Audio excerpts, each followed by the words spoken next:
Okay, thank you. Can we? Yes, I got it.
We're going to wait a few minutes for Counselor Michael Garcia before we go live.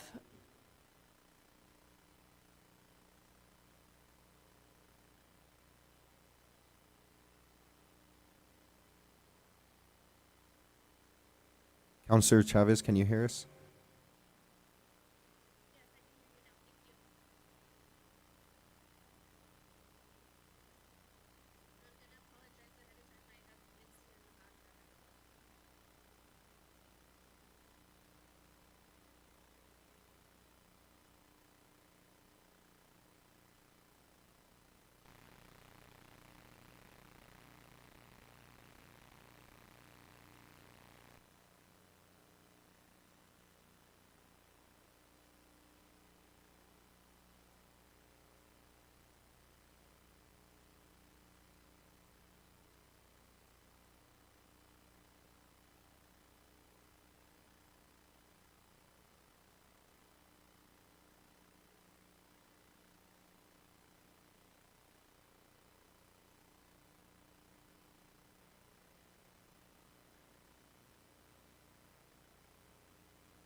Okay, can you take us live, IT?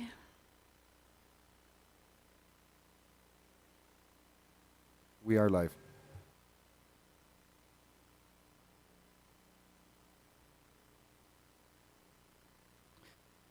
Okay, at 5:02, I will call to order the Public Works and Public Utilities Committee meeting for today, September 16th. And if we could get a roll call, please. Counselor Alma Castro, Presente. Counselor Lee Garcia, Here. Counselor Michael Garcia, He's on his way. Counselor Carol Romero Worth, I'm here. and Counselor Amanda Chavez. And Counselor Chavez is on Zoom. Can we turn the screens on so that we can see her if she's, when her camera is on?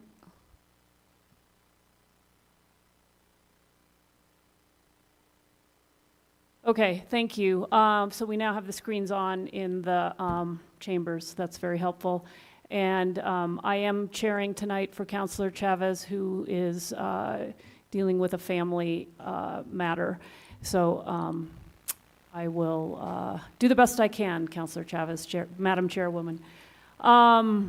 Okay, with that, I do believe we have, and I'm trying to pull up the agenda, we do have a request to make a change to the agenda, and I want to defer to the committee. And maybe, do you want to outline what that change is while I get my iPad to work properly? Okay, so the change is moving section 8, which is action items discussion, before section 7, which is action items consent. And, yeah, do you want to, can we, is the committee familiar with what, can we talk a little bit about what those items are? What that item is? Hold on, almost have it. Here we go. Are we able to discuss before a motion?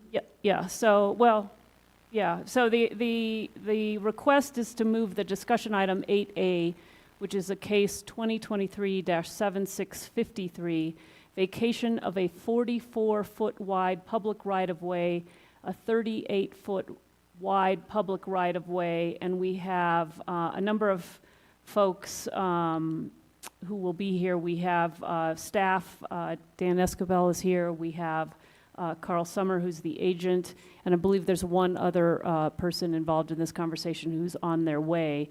And just this request was to move it after the informational items. And I just want to defer to the committee on that. This is also sort of a unique, I've never seen this before, and I'm happy to have Dan Escobar talk about this.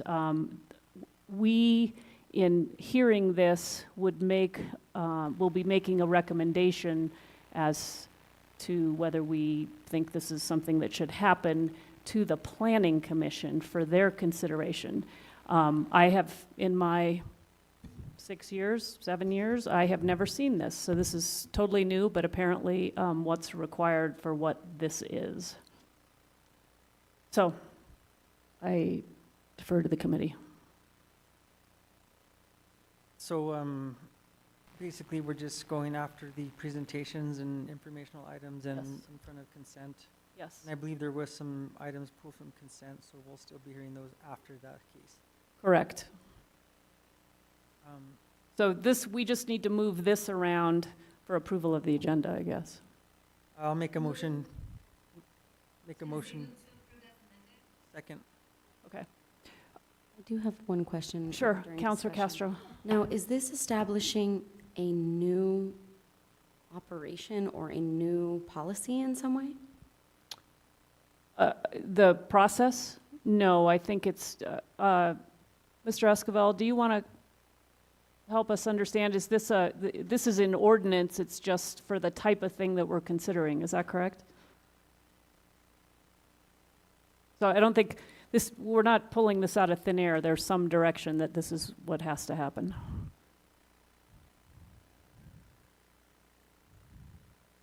Madam Chair, members of the Public Works Committee, this is actually an ordinance that requires the Public Works Committee to make a recommendation to the Planning Commission for the vacation of a public right-of-way. This right-of-way is not built, the road is not built, but it was dedicated as part of a previously approved subdivision by the Planning Commission.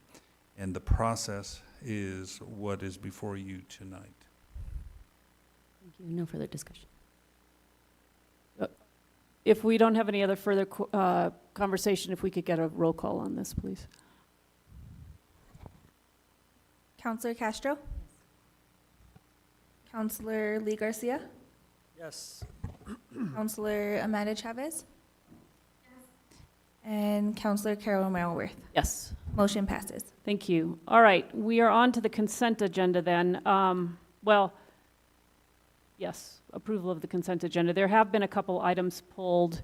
There were two, as I recall, yes? Can you help us? Yes, we have a total of 3 items pulled. Counselor Lee Garcia pulled item F, And Counselor Michael Garcia pulled items D, E, and F, all for discussion. Okay, do we have a motion on that? Second. We have a motion and a second, and because we have a counselor on Zoom, if we could get a roll call, please. Counselor Castro, Yes. Counselor Lee Garcia, Yes. Counselor Amanda Chavez, and Counselor Romero Worth. Yes. Motion passes. All right. So with that, we are at public comment, and this committee does take public comment. Anybody who would like to address the committee for 2 minutes is welcome to step up to the podium. And can you all help me keep the time on this?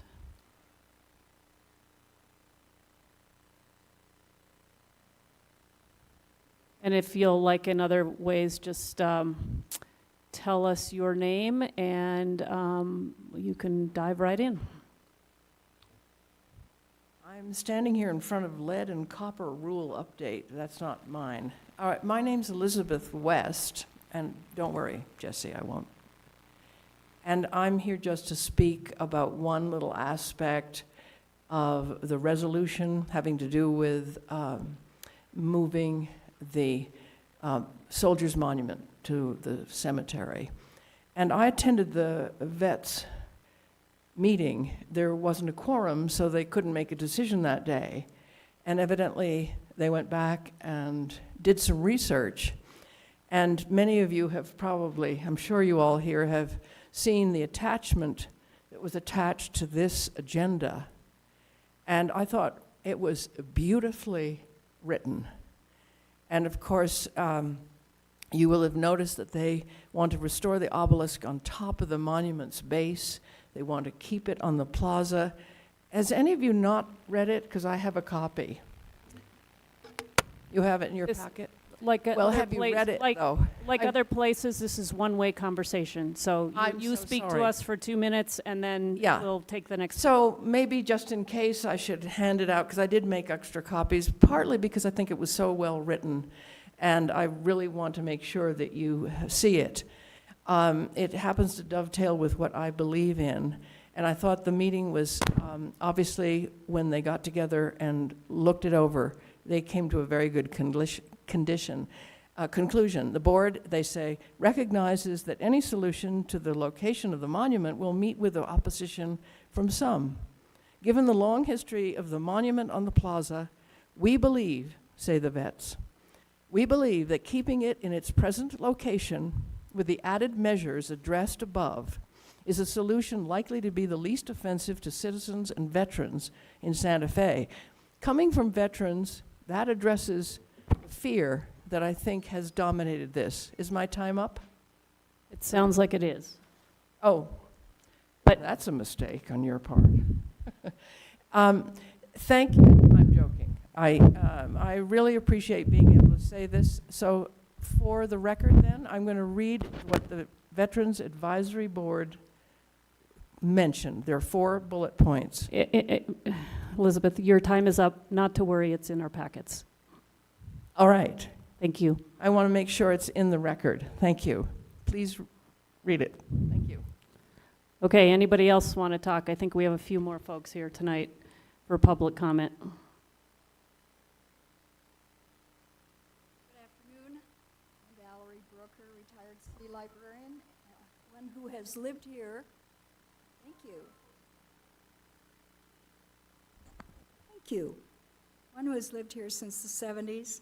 I'd like to represent the people who were not able to attend this meeting. Over 1/2 of the chart respondents wanted the monument repaired and maintained in its current location. The community is seeking a solution to the presence of the box, which does adversely affect the plaza. Proposal page 5, begin line 9. And I feel moving the obelisk and expending public funds to study the issue is the wrong solution. The obelisk monument is a vital part and center of our historic plaza. It should not be moved to a place where the general public rarely visits. A prudent or reasonable alternative would be to maintain the location but change the plaque wording. proposal is acting not of prudence but of fear. Please do not pursue this proposal. Thank you. Thank you. Others for public comment?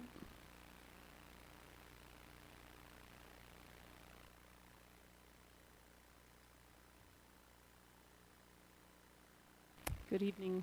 Good evening, Madam Chair, Public Works Committee. I've got 8 comments to make about the resolution to move the Soldiers Monument, starting with the 6th whereas on page 2, line 12. It states that the nomination for the National Register was city nomination. There is no proof anywhere that the city made this nomination. It was made by a man in Washington, D.C., and it was made 15 years after the plaza was listed as a National Historic Landmark, so the nomination has very little impact on the National Register for the plaza as a National Historic Landmark.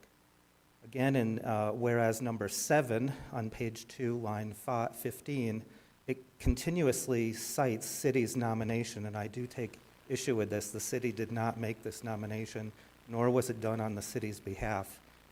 On page 3, line 4, the 4th bullet of the 7th whereas, it refers to the plaza as a site, not a structure or an object. And as a matter of fact, in the Historic Districts Code, it clearly gives the H-Board authority over sites and objects. The Historic Compound Ordinance is a site ordinance, and within the Historic Compound Ordinance, the H-Board has jurisdiction over objects. The other problem with this 7th whereas 4th bullet states that the nomination cites transportation as the importance of the plaza. I've worked for the City of Santa Fe for 15 years in the Historic Land Use Department, Historic Preservation Division, and we and the state HPD know that this nomination from 1975 is out of date and needs an update. Transportation is not the only significance of the plaza. The 5th bullet of the 7th whereas, it's your own staff member, Chip Lilienthal, who was in Public Works Division. Is that 2 minutes already? Yep. I'm in big trouble. I had 8 comments. Send us an email. All right, anybody else for public comment? Yes, come on up.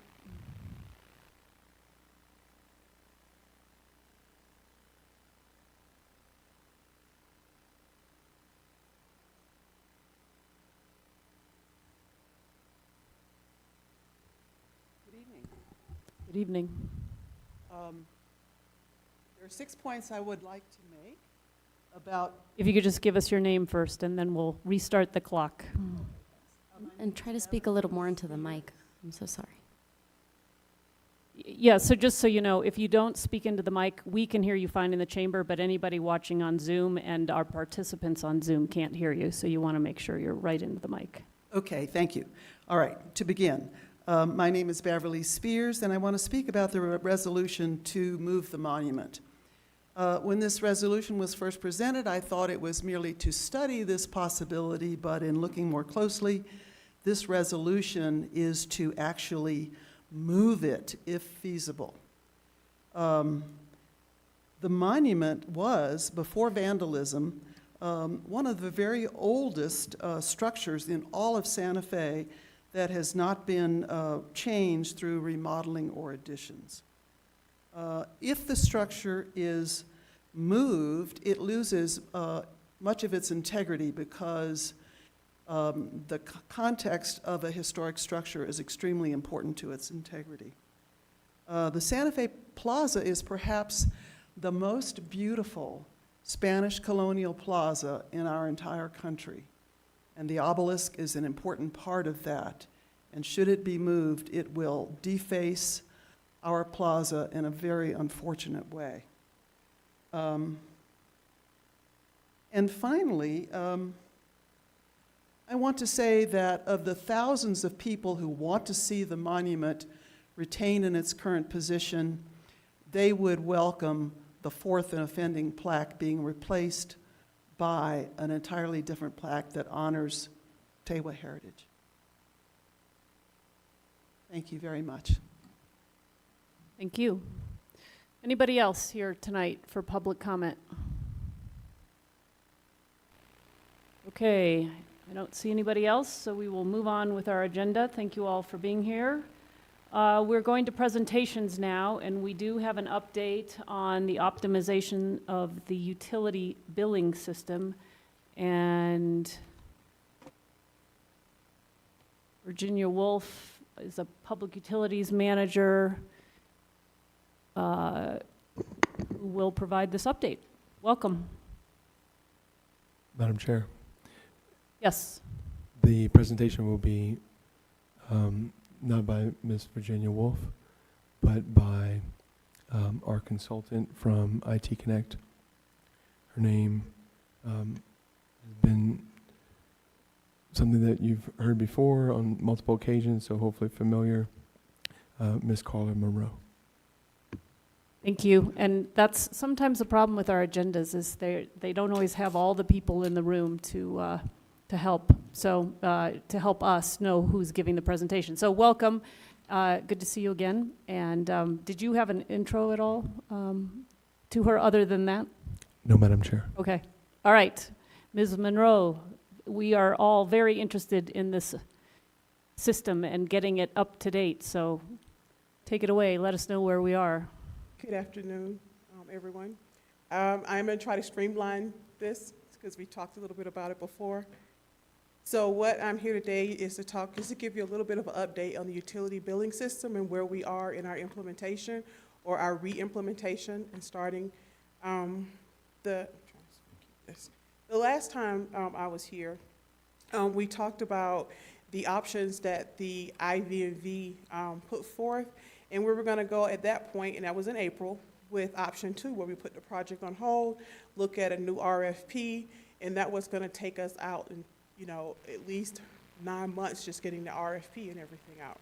Well, we did some preliminary research, started looking at other companies, looking at the technology, the advanced technology, looking at our implementation, talking to other companies, and to be honest, we already had with Advanced the best technology. What the real issue is the process for the implementation and the implementation approach. So after working with procurement, which is Travis, and working with legal, we met with Advanced, we met with other companies. IT was with us when we met with other companies. And really, if we could work out the implementation approach with Advanced, we're going to be in a really good state. And that is even based on the information from IVNV. So after April, when we had this meeting, after talking to all those other companies in July, we decided to go with the number 1 option, which is continuing. The reason it's taken a little bit of time from July to now, we were going to do a piggyback, we got procurement from another agency, but since their procurement was a sole source and we could actually sole source, we determined that the best procurement and legal way for us to go would be to have our own sole source. So that was just approved. I think last week was the 30 days. There were no contests to it. So we were good to go with the Advanced project. The last time I was here, we went through the IVNV, what their findings were and what was red and what was green. We have addressed all of those. You can see where with the data, it's still red, and the reason that is because we have to actually restart the project to work with Advanced, work with the city, work with IT to do our data cleansing and to see exactly what some of those data needs are. And that can only happen once we restart the project. The other reason that we have development is yellow is because we haven't started back yet so that we can finish all our planning for the development. We don't have Advanced under contract to actually sit and do the full planning. We've done some preliminary planning to get ready to restart, but then we have to do our detailed planning once we actually restart the project. Can I ask if there are any questions? Is that? It's not the end, no. Yeah, I think you can just go ahead and if there is a burning question, the committee members will flag it, and otherwise we'll ask questions at the end. Okay, and what I did do was also, I have saved the IVNV report. I didn't want to put it in my presentation because it wasn't my presentation, but if we need to refer back to it, we have that IVNV report. I have it saved and we can refer to it if we should have any questions related. The last time I was here, we wanted to also get an update on what the costs were associated with the advanced project from the beginning, because it's been going on, had been going on for almost 10 years or thereabouts. So I was able to get all the project costs. We wanted them through the end of the year, through June 30th of 2024. And that total ended up being the $6,209,212.10. And then I think it was Councilor Garcia, but I'm not sure which one, wanted to know what will be the future costs, right, through the end of the project. So we projected those costs out. So with Harris, and you also have in the packet today the contract for Harris and the contract for IT Connect. And those are included. The Harris contract is $4,390,681.50. I want to give some background and explain about the cost too. We also have IVNV at $250,000, but we could use a local IVNV. I did some research. We have a couple companies that are in Albuquerque. They do a really good job at IVNV, and the state uses them, so we could use them to save costs. And then also the IT Connect program management and support is $3,493,560, and I'll give you some explanations on that as well. And then we also have, that's not here today because it's only $50,000, but it's some testing support to support staff so that they don't have to work over hours or during lunch. They can have some assistance with testing.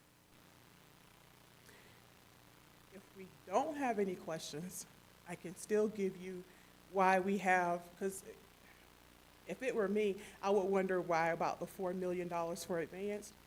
Some of that is included with travel, but what we did do was do the full implementation.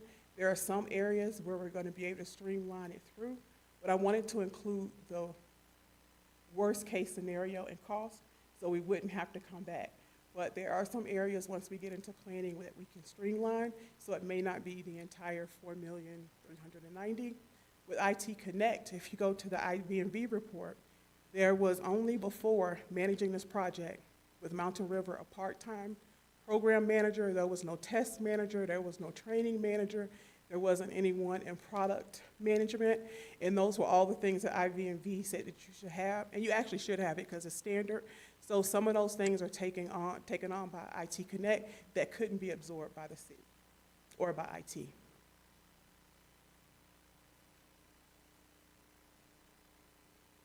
Okay, so our high-level milestones, these are not our tasks, but the milestones is through the end of September to get everything approved so that we could reinitiate the project. Staffing the project, and I'll give you some examples on that. We have 2 people on the IT Connect side that I actually was able to locate in Albuquerque, so they're local. So the travel costs won't be associated with those positions, although we did include travel costs for every position, because at the time we didn't know if we would be able to find local. The project will restart. We're looking, if everything is signed off in advance, they already have their staff assigned, we can start on 10/14. And then we have 5 conversions to do, so that will go between 11, which November of 24, through March of 2026. We also have testing because we will hit the ground running, and we have some things. You know, there was already a working system before Advanced left last time, but when they tried to implement the APIs is when the system went down. So they were able to pinpoint where that has happened, and we'll be able to go back and see if we can start to right before when the system went down. And if we can do that, that's going to take off 4 to 5 months as well. But we also just wanted to put the worst case scenario, the longest time, so there's no one's upset if it goes the longest time. So we'll actually start the rollout in August of 2026, maintenance, and that's me moving it over to the PUD staff, and to the IT staff will be in September of 2026.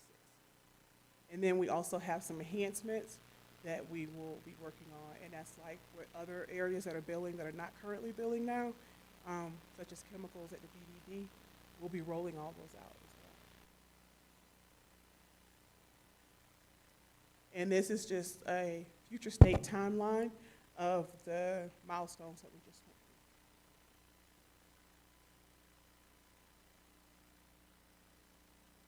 Now, I can ask if there are any questions. All right, that's the end of your presentation. Questions from the committee? Councillor Castro? Thank you so much for your presentation. I do have a few questions, but thank you for also answering the questions we had from last time. That was very much appreciated. So I do have a little bit of questions around the amount, the TBD for Mountain River. Can you explain to me a little bit about what the parameters might be and what we, I understand we can't give a solid number, so. So there is actually no number for Mountain River right now. They were in there before. And the only reason I put the TBD, because we've been working through this entire process, I'm really glad you asked this question, is because they had worked on a conversion before, right? And when you do conversion of data into your new system, it takes you a couple rounds so you can get really good at it. And so we were considering maybe having them do the conversion, but now it's not, they're not doing it. Advance is going to do their own conversion, and it's included in that cost. So have we moved away from the possibility of Mountain River doing that conversion? Okay, that is not going to happen. Wonderful. And I did have, I'm sorry, I'm going up to my notes. So we're not going to be able to get data until the project starts. But do we have any ideas? I know we have a little bit of an explanation of what the needs might be. Oh, okay, so when we talk about the data that's there, it's not data that's coming out. It's the actual data that's going into the system, right? You want to clean it. So I'm trying to think of give you an example. So cell phones, you know, you have your cell phone and you get a new cell phone and you have all these contacts in your cell phone, but some are old or some are new, and you like, do I want to take all that over to my new phone? So when I say data, it's that type of data. Do we want to take data that we don't need over to the new system? And how do we do that cleansing project? Perfect. I think you answered my question. So we're going to look at the old system first, sort of clean that up, and then transfer to the new one. Beautiful. No more questions. Thank you so much. Councillor Lee Garcia. Thank you, Madam Chair. Thank you for the presentation. And just a quick follow-up to that answer that you gave in regards to data. What happens to the old data that you consider you don't need? Just in case sometimes you do have to go back and... Oh, we're going to archive data, right? You will have archive. When we say cleanse too, you know how you have different systems trying to communicate to each other. And the data in one system could be June 1st, 2021. The other way, it could be 06/01, 2021. And it doesn't match, so when you're getting ready to convert, it doesn't go into the field well. Some of that is data conversion too. But we will, Nancy has put her foot in the sand about having 20 years of data, even when trying to be talked out of it. She wants the old data. Right. I think it's good to be able to access it if you have to, for whatever reason, even though you may never use it. Yeah, what happens in the instance where you do have to research Most people somebody's keep it account? for 8 years, and they were trying to decide on the 8 years, but Nancy wanted the full 20, and so that's what we have in the contract, is the 20 years. Right.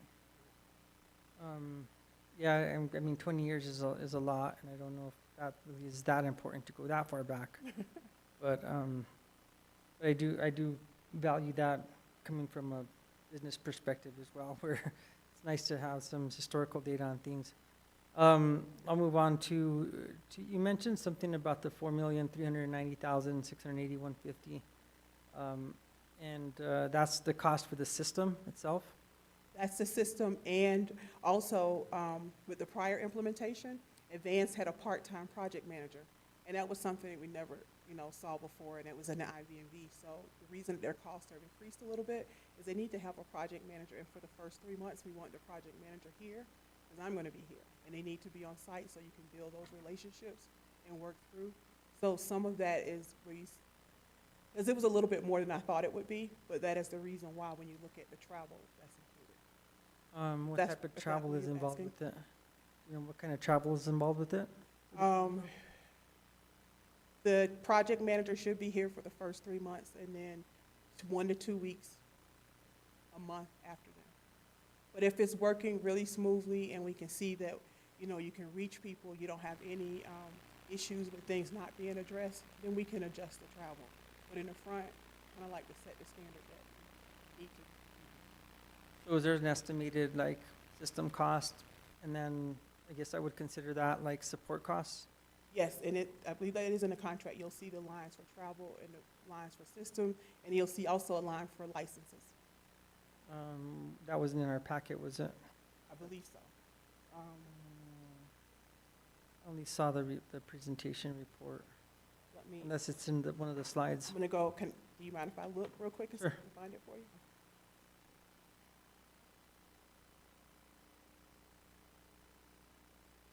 I'm just searching my computer out unplugged because you don't want to see me messing my desktop.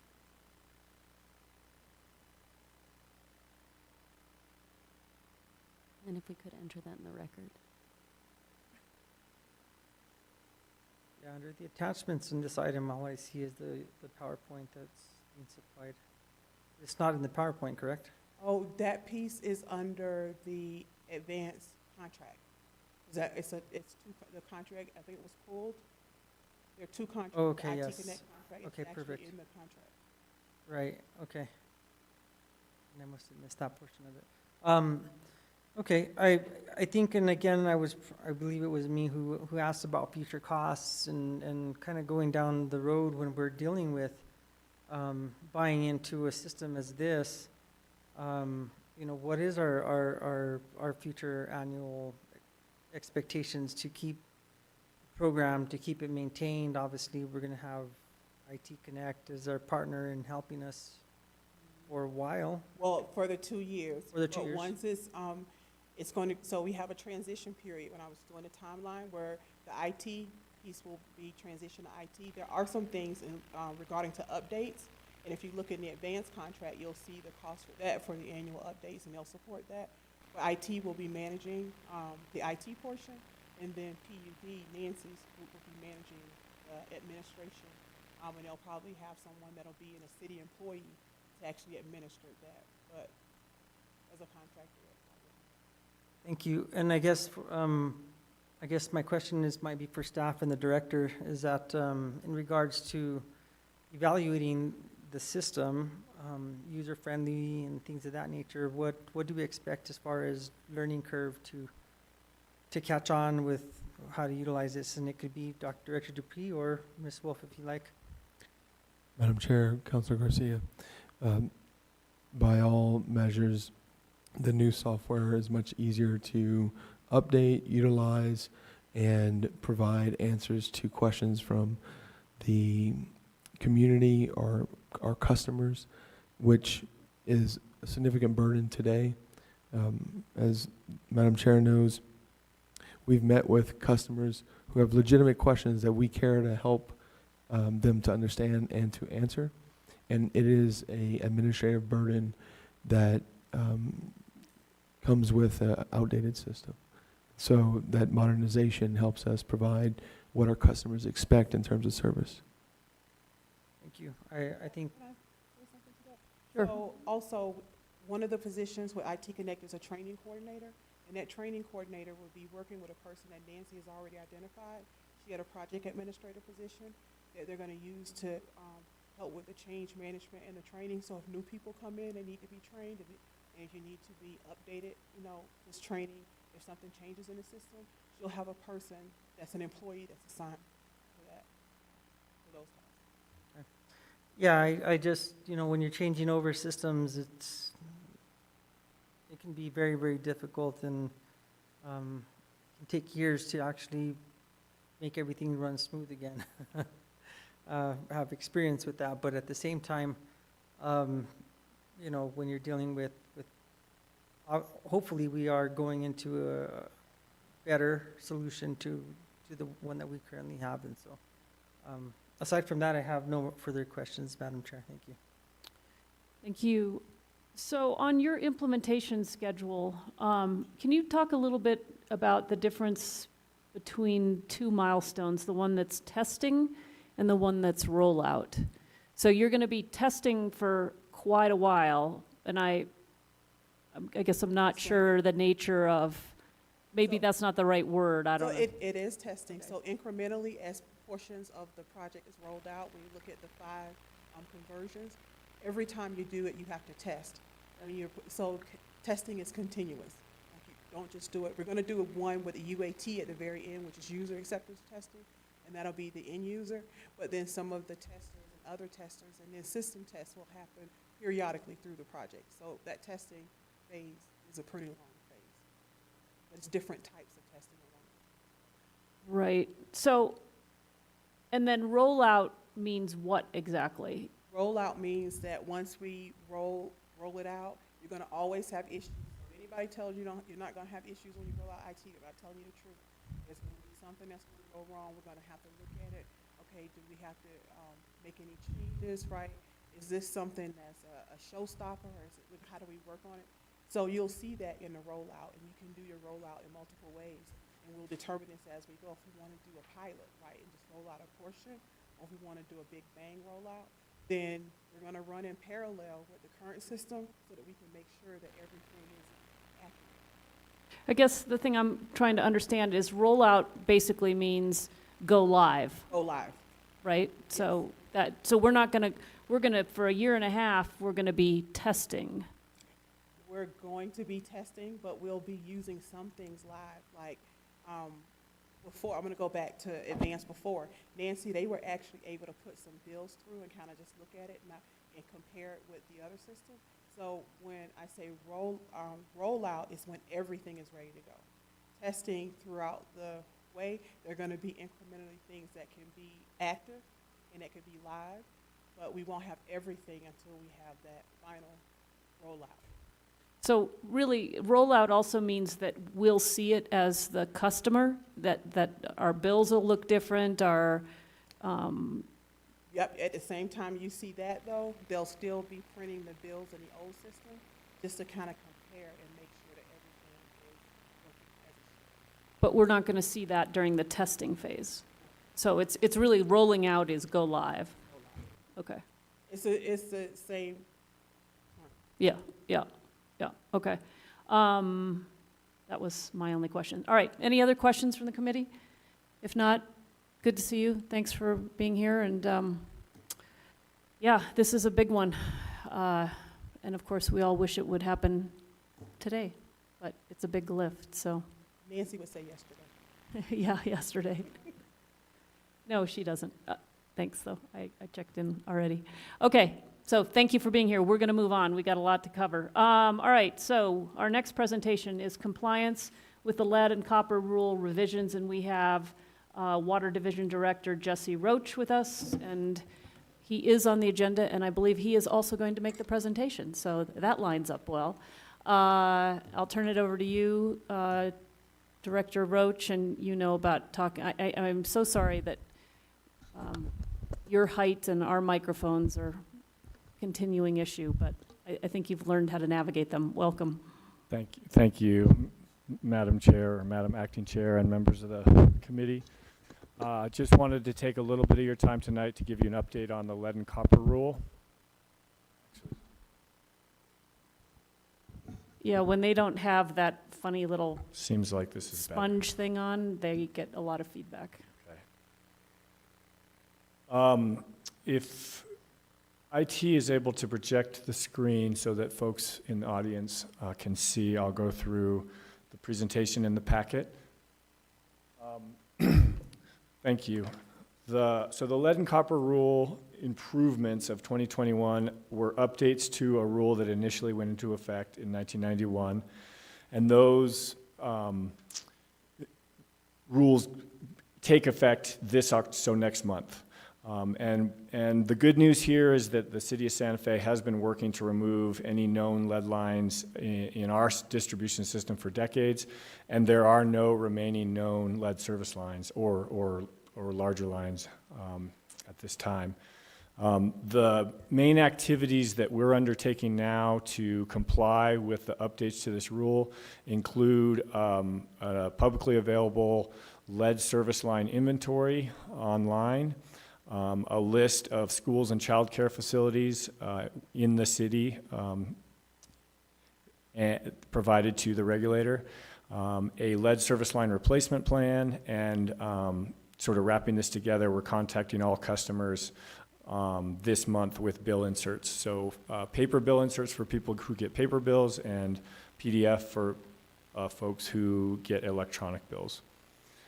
This is a shot of our Lead Safe Santa Fe website, so it's leadsafe.santafenm.gov, and this is, we're directing people to this site to learn more about the services on their side of the meter. And so very briefly, I will show a cross-section to try and explain.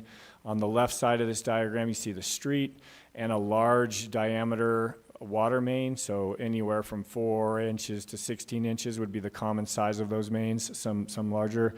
And then a smaller diameter service connection that goes from the water main to the water meter, which is sort of shown on the property line. And so there's a public side to the service line and there's a private side to the service line. From that website, you can go to a GIS-based map and you can zoom in on any of the buildings. And it's not a very exciting map because they're all, on our side, non-lead service lines. But the desire is for customers to fill out information so that we get a sense of the materials on their side of the meter as well.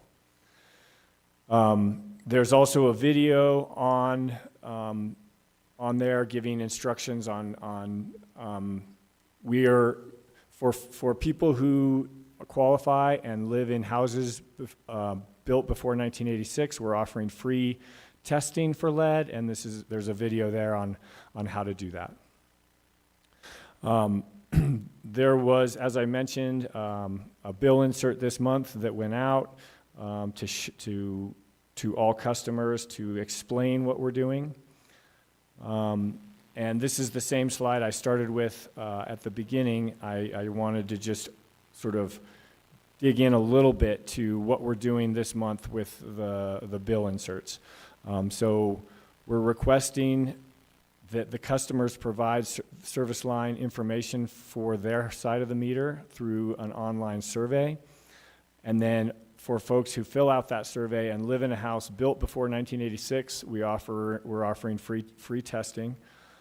If those test results come back positive, then we will inform them within 48 hours of that test result.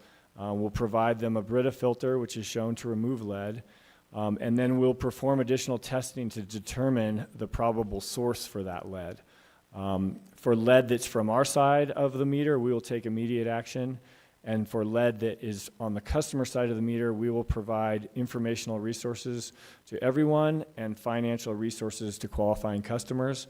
And so this is the real sort of key point for this committee, is that our we're proposing the following financial assistance policy for customer remediation. In other words, if a customer discovers that they do have lead in their water, but it's not coming from the public system, it's coming from their side of the meter, we're proposing to reimburse or credit low-income qualifying accounts for 75% of costs to remediate the lead on the customer side, up to $5,000 per account. And the income qualification comes from our policy for low-income billing-related matters, and it's related to anyone with a household gross annual income less than 120% of the United States Department of Health and Human Services poverty guideline. With that, I will stand for questions. Questions from the committee?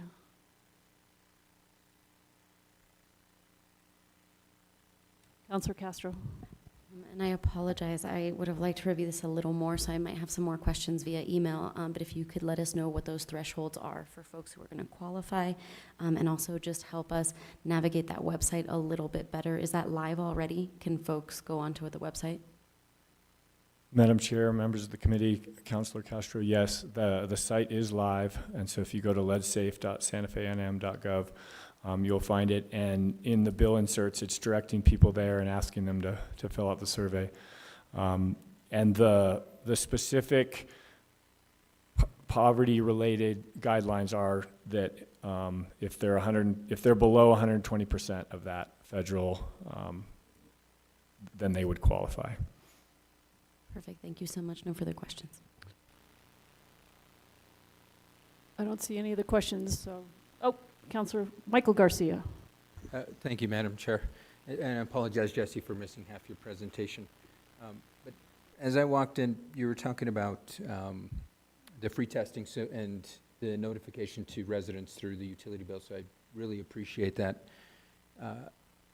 My follow-up to that is there going to be a dedicated webpage, any other dedicated source of information besides having an insert in the flyer? Because I think this type of system upgrade is going to take a lengthy amount of time, and if we can have one direct repository of information, and web pages are usually the best source for that, I didn't know if that was in the plan, so any updates on that? Yes, Madam Chair, Councilor Garcia, that's astute, and it's required by the framework of the regulation. And so we do have a publicly available page, and it's LeadSafe Santa Fe, and it's at leadsafe.santafenm.gov. And from there, all these resources will be available to the public. And so the insert here is trying to drive them to that website so that we can collect information from them. And once they've provided us that information, if they're worried or if they live in an older house, then if they're worried, if they've provided us the information and they live in an older house, we'll provide them with free testing. Okay. And then just because you've been very proactive in the sense of doing public meetings on other topics, do you plan on any public engagement where the public can actually attend a meeting, be able to ask any questions in real time? Just because I think webpage insert in the public utility bill is great, but if there's any other avenues besides, public meetings, any other plans for public engagement or outreach? Councilor Garcia, thank you for the question. We did also mention this in our What's Up with Water in April, that this was forthcoming. And I think depending on the response we get, so we've sort of been rolling it out in little bits to see what would happen. And now this is month we're rolling it out full bore. And depending on the level of response we get, if it seems justified that we have a public meeting, we're open to that. And we will also mention it next time we have What's Up with Water is we rolled this out, this is what happened, these are other resources available. So certainly if we get the indication that we're not meeting the needs of the community from a public engagement perspective, we are open to considering a specific webinar for the lead and copper efforts. Okay, fantastic. And then you had mentioned that through lead testing, and if it's identified that a person has potential lead, whether it's through city infrastructure or personal, to the use of equipment such as Brita filters. Can we talk a little bit more about that? Because, and by no means am I implying you said this, but the last thing I'd want a member of the public to take away is that, we came up positive for lead, and if we get a Brita filter, we're all good. Is that the case, or is there, what type of remediation efforts are needed to be taken should there be lead identified through this testing? Councilor Garcia, another good question, and I'm going to put a slight personal spin on this. I live in Santa Fe, I live in an older home, and as we were rolling this out, we were looking at suggesting that folks use some available do-it-at-home, do-it-yourself kits, and I got several of them, and every do-it-yourself kit that I got that didn't involve sending a sample of water to a lab came back positive. And you can imagine the sort of fear that gave me and my children. I was very worried. And I immediately bought Brita filters, and we didn't cook or drink or consume any water anymore unless it had gone through the Brita filter. But that wasn't going to be enough for us. And so luckily we had a better test done and it came back negative, But in that event, I think that the Brita filter, if you're exchanging the filter often enough, it provides a good removal of lead, but the ultimate goal would be to understand the source of the lead and treat it, get rid of that source. Okay. And then this is a big question. I don't know if you have the answer for it, but has the city done its own testing and identified the infrastructure that has lead? And if we have we determined course of action and ultimate cost for the implementation for remediation? Yes, Councilor Garcia, also a very good question.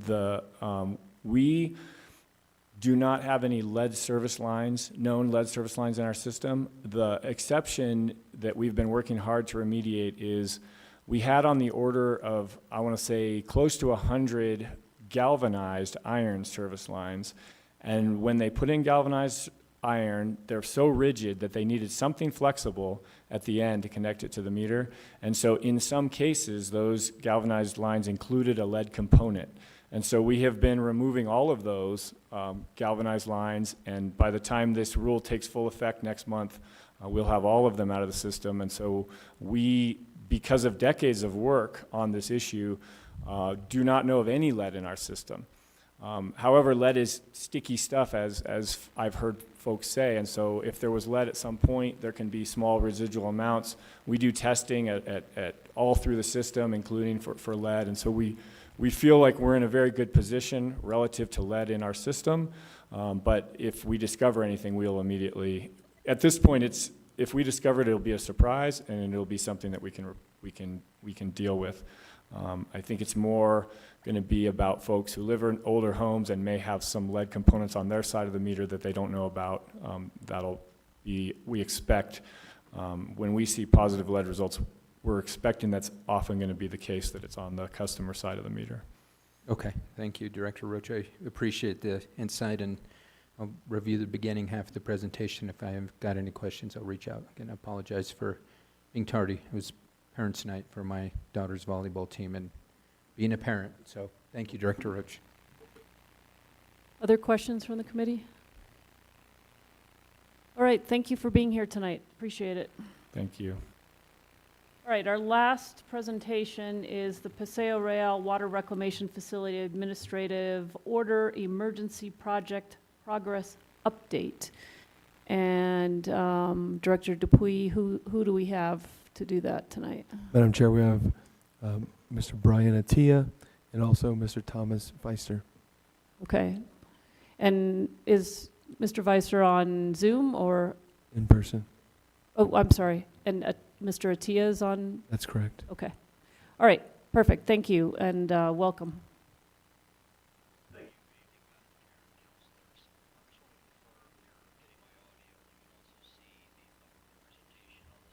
We can.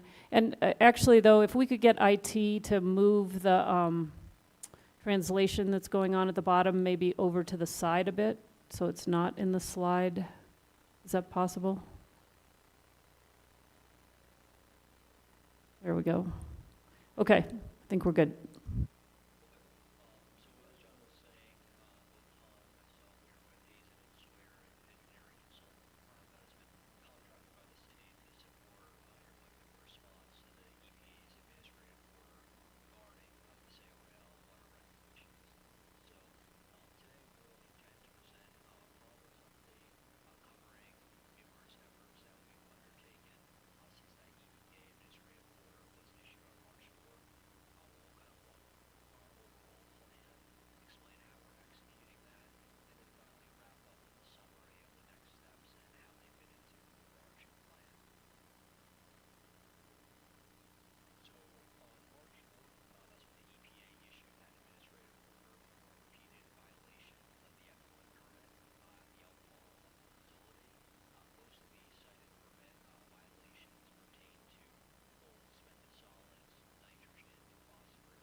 can I get you to stop for just a minute? Apparently, we're getting a report that somebody who's watching online can't hear you. And I'm not sure, we can hear you in the chamber. So I just pause for IT help.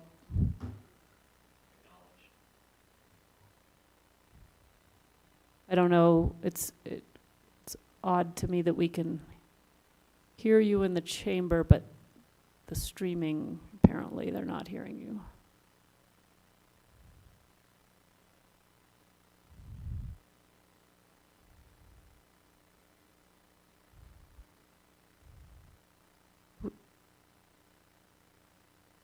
Let me have you just do a quick test.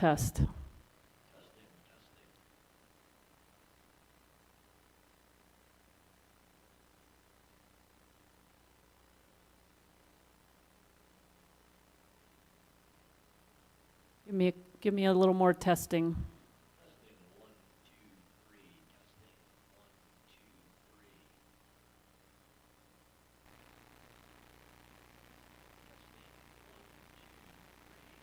Okay, they're saying very faintly. Is there anything we can do to turn up the volume?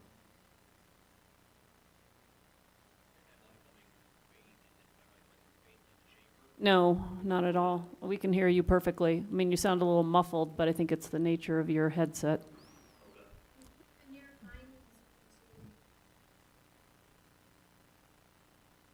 Okay. We can hear, but it's kind of quiet, so if there's anything we can do to enhance the volume. Now we have static. All right, can you do testing again? 1, 2, 3. Testing, 1, 2, 3. Testing, 1, 2,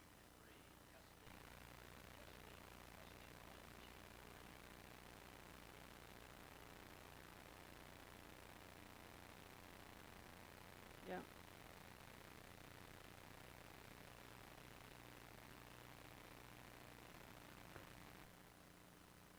Can you do testing one more time?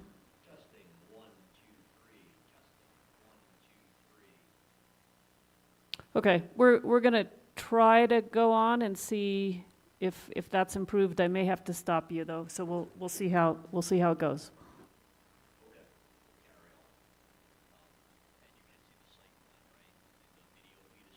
Yes, we have the site plan.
So I've been on site with your operational staff since the end of July. Hold on just a second. He is speaking. If you turn your mic on, Tom. Testing. Hold on just a second. Can you hear us? He can't hear us.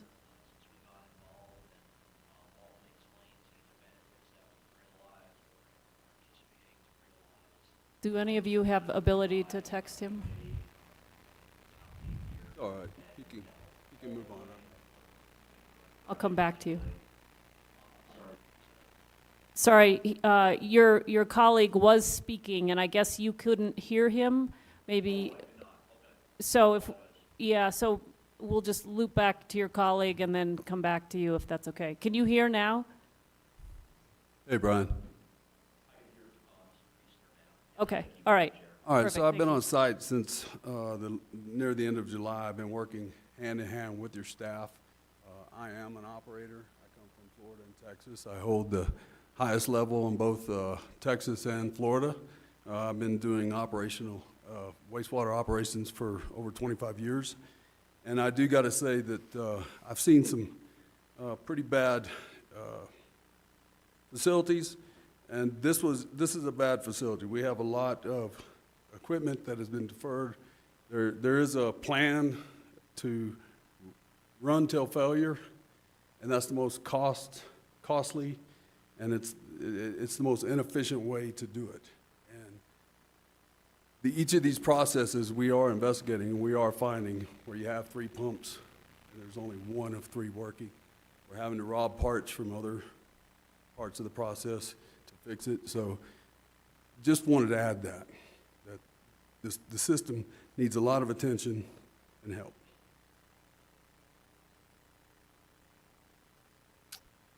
Back to you.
I just wanted to say that we're making very good progress in a very short amount of time. It's really coming around, but we have a lot of work to do.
Tom, did you have anything you wanted to add?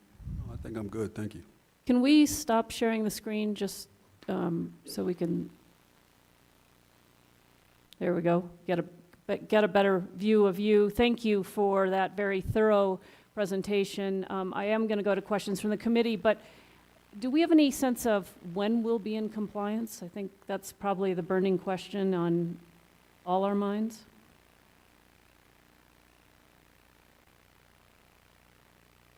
Getting very close right now. We have good TSS values, we have good nitrogen values. We are tuning some of the nitrogen process. E. coli is the heavy hitter right now. And we do have Piedmont Technical Services that will be here next week. They're gonna do the UV evaluation, and they're gonna give us some disinfection advice and recommendations for repairing that. Okay.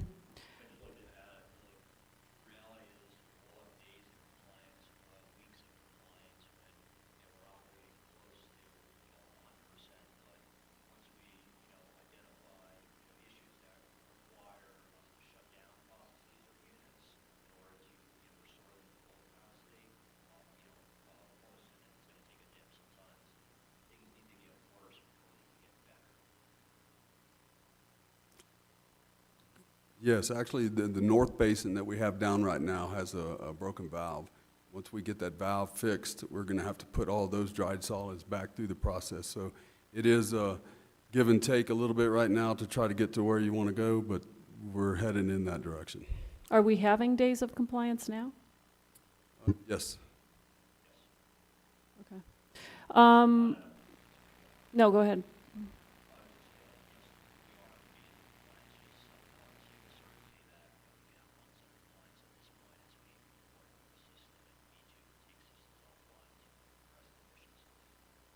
Yeah. Okay, well, this is very important. I know we're all very interested in it. So I'll go to questions from the committee, and I think, given the agenda we have tonight and the importance of this matter, we should probably do 10 minutes, and we'll just, per counselor, and we'll just go around as long as we need to. Counselor Lee Garcia. Thank you, Madam Chair, and I'll be quick. I think not too many questions. Presentation was very thorough. I believe that it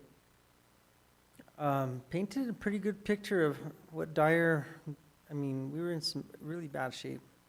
I think some of the pictures that you've shown from before and after, Councilor Castro and I actually toured the facility around those times where there was broken aerators, and it's like pumps were being worked on and things of that nature. And the reality of it was, man, we were in bad shape. And so I'm glad to see that we're getting here steps forward. You know, the saying of it may get worse before it gets better, but it does seem like we're taking steps in the right direction. One of the biggest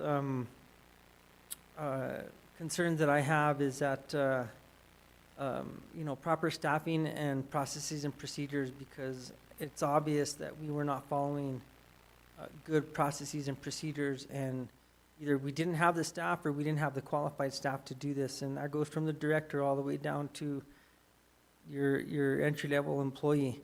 And so I would really like to see, and I think that these contractors will lay this out for us. I think the same questions before that we had with the utility billing.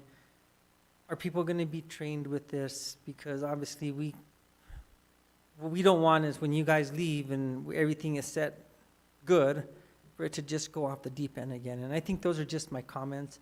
It does seem like we're on the right direction in regards to getting back on track. And so, and like I said, mostly comments, and I really don't need a response from staff, but to put it in perspective, you know, we really let things go pretty bad. And so I do appreciate the contractors being here and taking a very deep dive into really what our deficiencies were. And I know this was also previous to you coming on, Director. But I'm glad that we're taking steps in the right direction. So those are just my comments. Thank you. Director Dupuy. Madam Chair, I'd just like to take a moment to plant a seed regarding one of the comments from Councilor Garcia regarding what I consider the definite need for investment in our staff.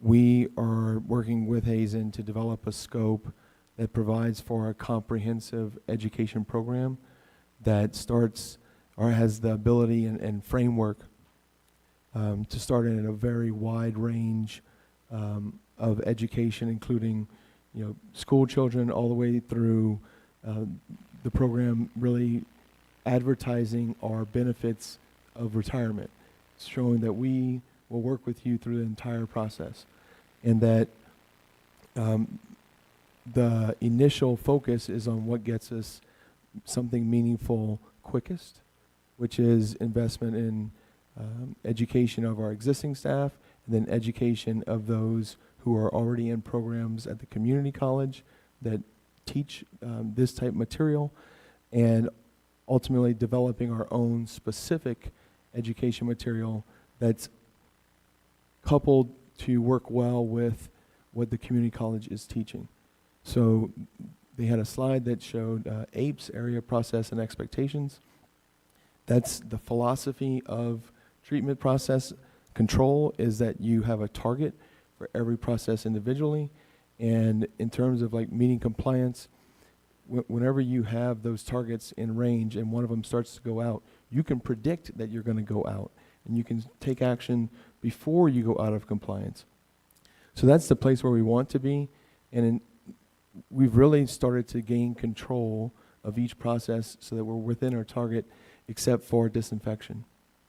And one thing that Mr. Thomas mentioned earlier was that we're bringing in a company called Piedmont. They're the experts in the industry in terms of troubleshooting these UV systems, that we are not meeting our target in our process for disinfection. So ultimately, that's the one wild card that's still existing in my mind.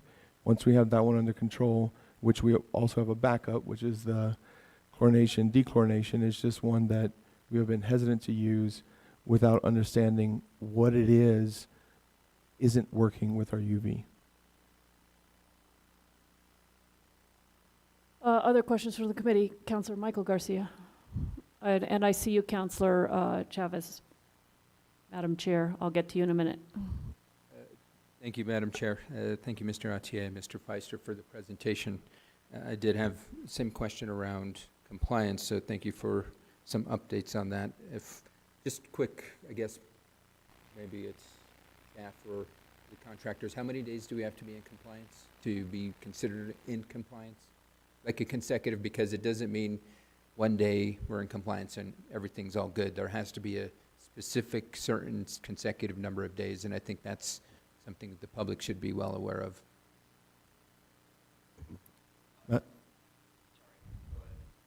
Madam Chair, Councilor Garcia, I'll defer to Mr. Brian Atia and then maybe add any information. Sure.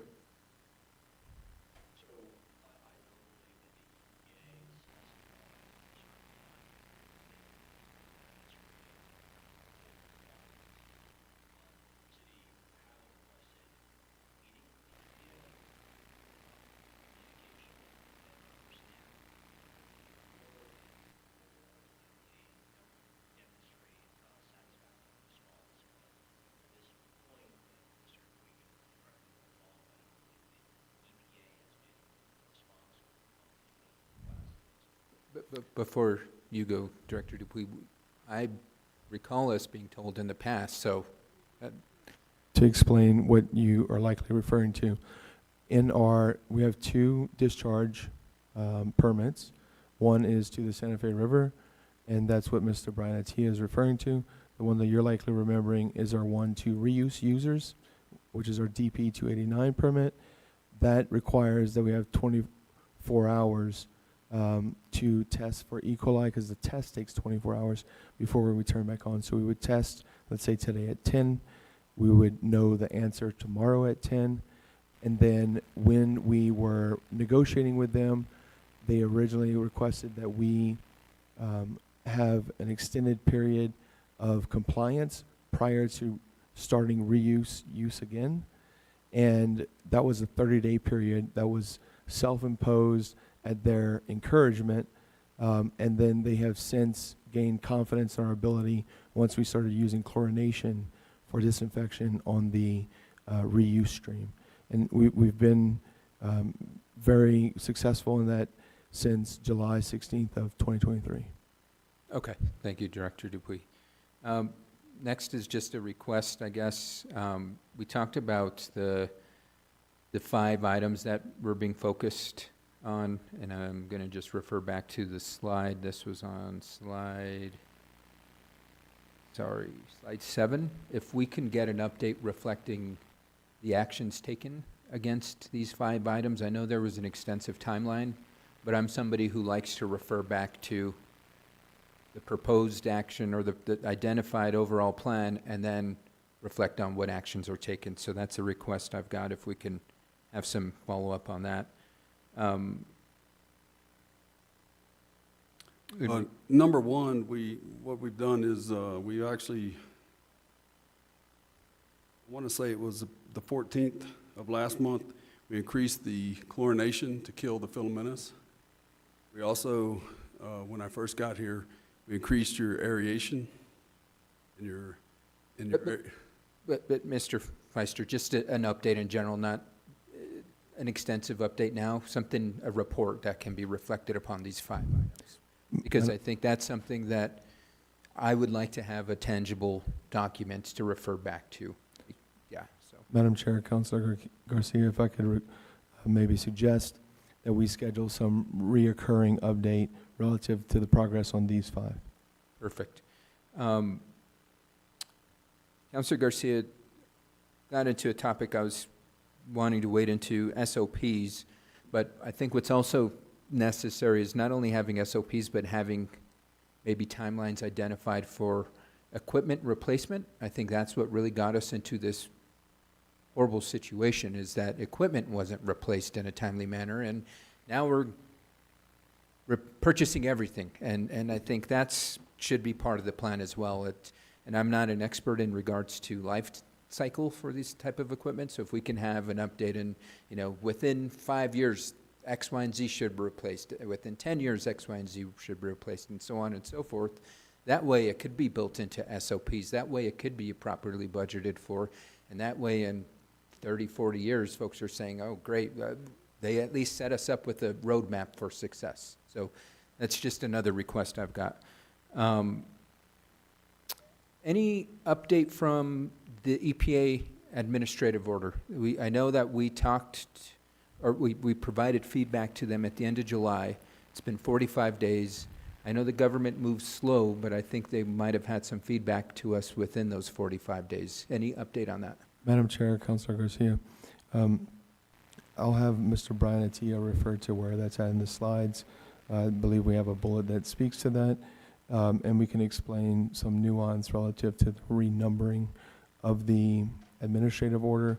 It's helpful just to put into context since you're asking the question, but just to go back to the status of equipment that needs to be replaced, given the overwhelming significance of the need for replacement across the entire facility, I've requested additional support from Hazen from the original scope, once we recognize the significance, to do an updated asset inventory so we have a complete plan and an understanding of the overall costs related to that, because it is significant. It will require some increase in rates. I know you've been very concerned about that, so just wanted to plant the seed of how everything is interconnected and a prelude to what's forthcoming in some amendments to the Hazen contract. Okay. Mr. Attia, if you could maybe refer to our explanation on the response from EPA.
Okay, thank you, Mr. Autier.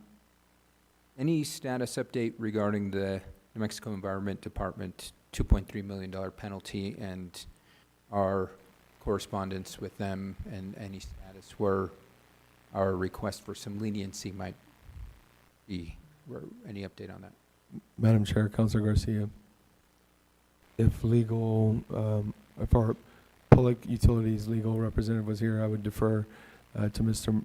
Marcos to provide that explanation, just because I may not deliver it perfectly. So with that caveat, I'll give you my simplistic understanding. And ultimately, there's a procedural step where we have to request a hearing, which we have done.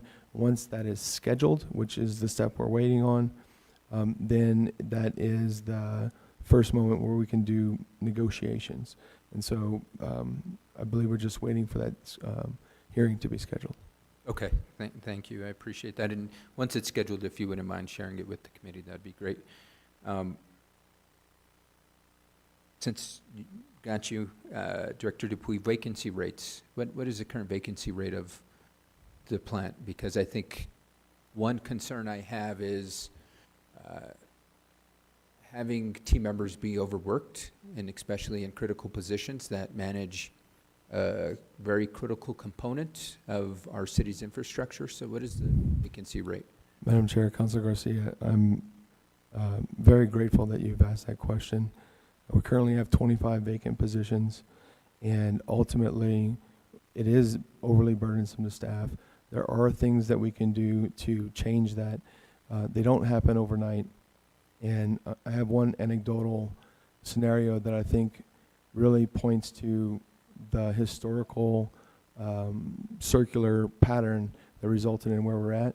But I'll just take a moment to mention, we're creative and we look to any way to resolve that issue, including leaning on professional relationships and begging people to come work here, to using the consultants that we have and any staff that they can bring over from other areas, like Mr. Thomas.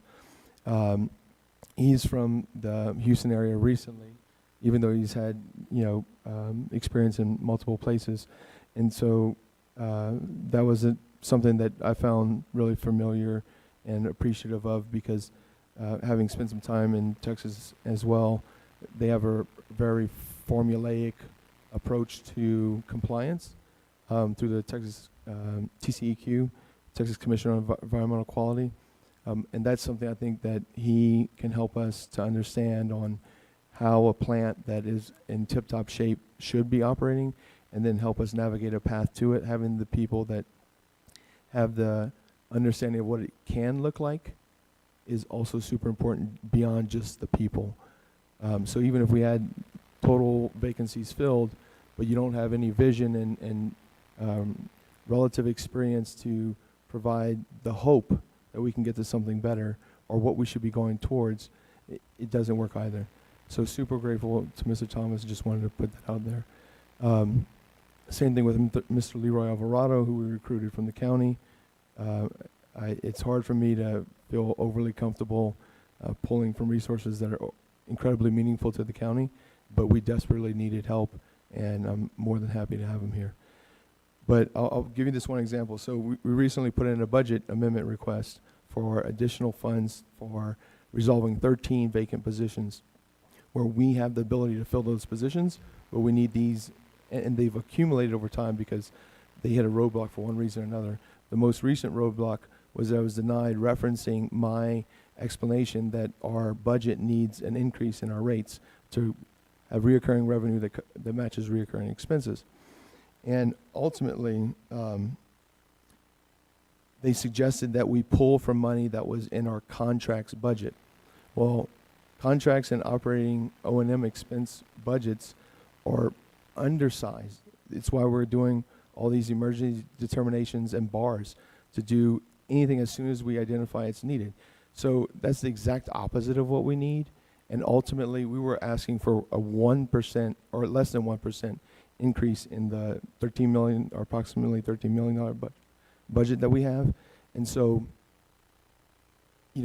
as critical it was for you to ask that question, how you understand it's important, I think that it should be intuitive to know that we have to fix those problems so that we can start to make progress, even if it comes at some expense. And then it's my responsibility to bring those decisions relative to rates to you so that we can make those hard decisions and we can have progress. But we don't stop just because one is slightly before the other, especially considering that this interim step is such a small percentage. So I can only expect that that was something my predecessor had to deal with. And then ultimately, if you get in that circle, you can defer something. But we've gotten to the point where we've deferred too long, and we don't have that ability anymore. And so it's just really a difficult situation to work with, and I'm just glad that you brought up that topic so I can talk about it. No, and I think that's where we're here to help. 25 out of how many positions? I believe it's 60 operator positions. So 25 out of 60 positions, which is nearly 50%. So Correct. I've got more questions. I think my time is up, so I'll wait for the second round with that. Thank you, Madam Chair. Thank you, Councilor Garcia. Councilor Castro, oh, I'm sorry, I need to go to Madam Chair, Councilor Chavez, and then I'll come back to you, Councilor Castro, sorry.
Madam Chair, Councilor Chavez, you may remember there was a time that I presented an update and mentioned that the best explanation I could put in towards of how the plant was being run was that it was an experience-based understanding in terms of the changes they would make anytime there was an issue with compliance.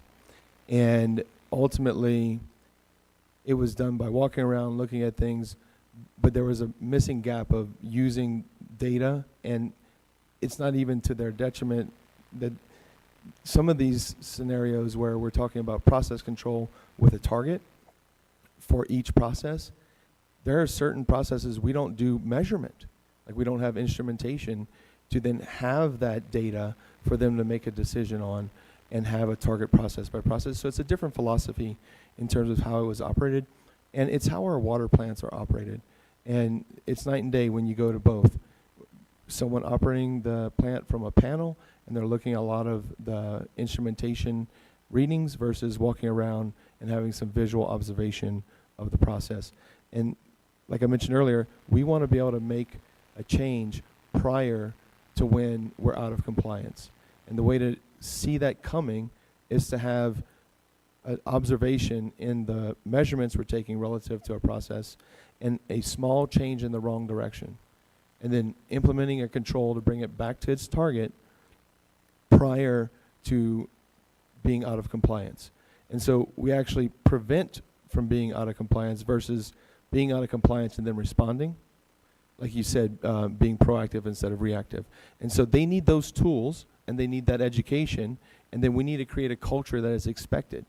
And so those are the three pieces of the puzzle, and the work that Hazen is doing finds the gaps in the data that we don't have, helps us to put it in place, and then has an SOP, or what we call a area process and expectation document that is the rubric for how to adjust each process to stay in its target. And so until I can provide that to staff and have the correct data coming to them so they can make those decisions, it's really hard to say that they're not doing something they should be doing, because we haven't set them up for success yet.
Thank you. Councilor Castro.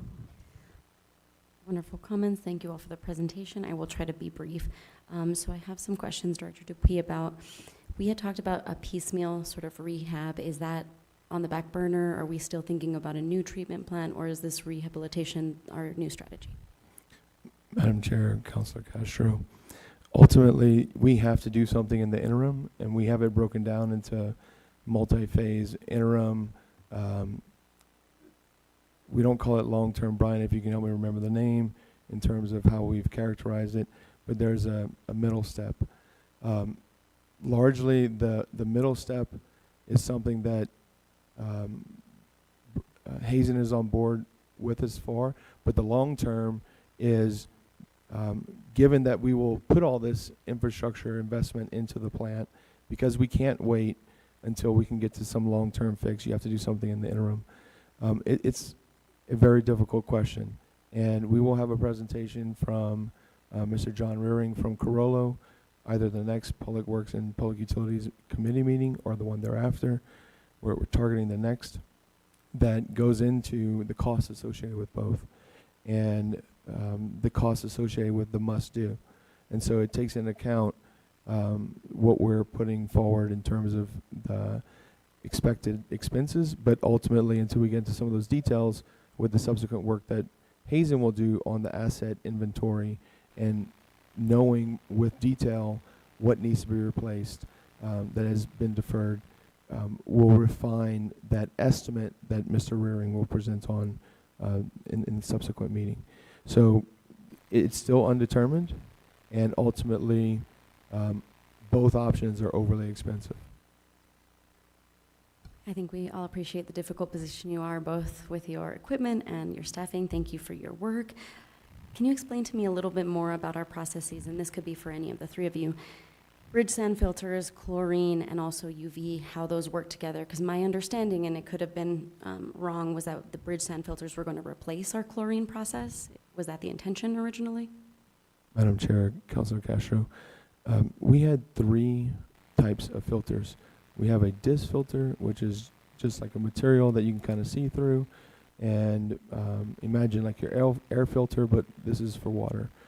And then there is an older technology that was decommissioned, no longer in use, and it was a sand filter. So just imagine like anytime you have something that goes in a river and then it goes into the aquifer, it goes through sand. Depending on those sand particles, it'll have varying capabilities of filtration. And then we had a third more immediate implementation in addition to the disc filters because they weren't performing adequately, which is pressurized sand filters from a rental company. We're near at the point where we could probably get rid of those because we've been able to bring the sand filters online. So it's a gravity sand filter. We have the infrastructure.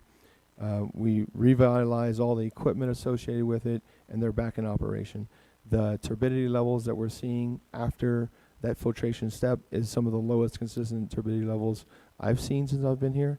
And it's why we're able to be confident that the subsequent step, which is disinfection, which you can do with UV or chlorine, just the chlorine that goes into the process that is also going to the Santa Fe River has to be dechlorinated. So we're confident that that step is not effective because we've had each process up to that point in its target zone.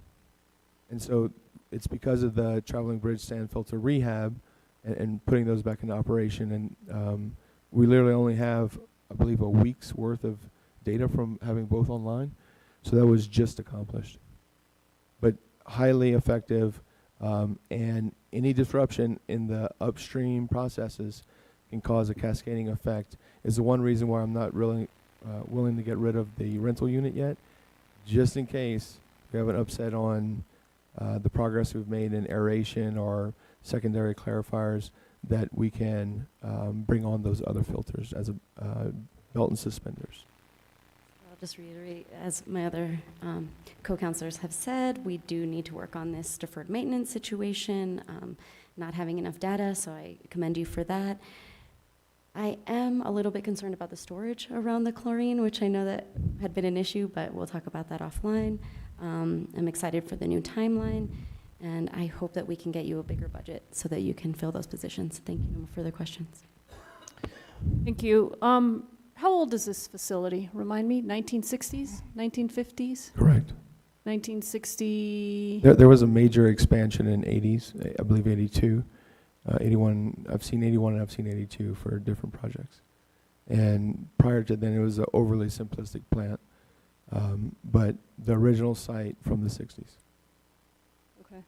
And I thank Councilor Castro for pointing this out and starting this conversation because, you know, getting what we have operating optimally is one piece, but we desperately need to pivot to the future and what we'll take with us from what we have and what we'll need to do to update and be in this century and be ready for, you know, the work down the road. So that has to be just an enormous task, and I guess the Carollo report will be the beginning of, well, not the beginning, but a continuation of that conversation that we've been having, but it's not really, you're not at a place yet to make a recommendation, a hard recommendation. This is just sort of costing out kind of needs but not, I don't know, help me understand that better. Madam Chair, I believe everything we've talked about today is must do. Yeah. It does not fall into a category of anything that we can pose to you as a question on one option or another. And ultimately, I think there's going to need to be an interim step once we present to you the two options of rehab what's in place or build new. That just provides the bumpers on the two ends of the spectrum. And my suggestion is going to end up being that we do some kind of checking in with the community on what our values are relative to how that affects the expenses necessary to achieve those desired values. And then it's community driven rather than some range of options that ultimately we didn't have verification from the community on what's important to them. So that way, at least whenever it requires some increase in rates, that they have said that that's important to them. Okay, so you're imagining a public engagement process in the 6 months? I would say that that's idealistic, and ultimately, if it's on the end of the spectrum that requires new infrastructure, that's very progressive and achieves all of our long-term benefits, which I'm hopeful about. I think we have a very progressive community that really cares about that. It's why it's overly exciting to work here. That it will require piloting of technology that will allow us to do regular check-ins subsequent to the initial effort. Yeah, and I just want to underscore where your budget comes from. It is rates. And I don't think we've done a very good job in keeping up with that either. So that's, you know, a continuing conversation. So we have vacancies. Our rate structure probably isn't where it needs to be for the needs. And then we just haven't been doing the deferred maintenance, which is a common story across city government. And when you have a plant this old, and you haven't kept up with it, that's why we're here. I'm just really curious, and then I'll go back around. Tell me your name again, I'm sorry. Thomas. Thomas, okay. I was going to call you by your last name, but you go by Thomas, that's fine. I just want to thank you for the expertise you bring. I know people of your caliber are very hard to get with the certifications that you have. And is this something, are you a traveling operator, or do you have a home base and we've stolen you away for a bit? Or how does that work? Because I know, again, people of your skill level are very hard to get. I'm based mostly out of the Southeast. I've done a lot of work in Florida and Texas. Was excited to get to come here. Had a little void in my schedule, got here, and I was only supposed to be here a month, but seeing the need, we're just continuing it. And sure, I'm outside my zone, but I'm here, and you guys have a great plant. You got good people out there, and we just got to get you back up and running. Yeah. Well, thank you. Thank you for coming to help us. I appreciate that. Sure. All right. I'm sure my time has run. Other questions from the committee? Councilor Michael Garcia. Thank you, Madam Chair. Just a couple quick questions. One of my concerns is the downstream users and ensuring that we're being the best neighbors that we can be. Is the city currently discharging out of compliance wastewater into the river that would ultimately affect downstream users? Madam Chair, Councilor Garcia, yes. And how long has that been happening? I'd have to pull data to be exact. We've had days of compliance throughout the entire period, but continuous periods of non-compliance, maybe that's a better way to put it, since the administrative order. Okay. If we can get an update on just when these issues started to take effect and there was a more, I guess I'll phrase it as a consistent discharge versus daily, because we could have, as noted earlier in conversation, had 6 compliance days and then multiple weeks of out of compliance and then maybe a week of compliance. So just round time frames so the public can understand that we are not being good neighbors. We are affecting downstream users, and I will be frank, we need to be held accountable for it. And so this is a very, very serious matter. We're now talking about a hazardous situation that will impact the health of downstream users. So it's imperative that we get this completed immediately. Mr. Atier, Mr. Feister, just because you all are, and this, no disrespect to you, Director Dupuy, but we've contracted with y'all.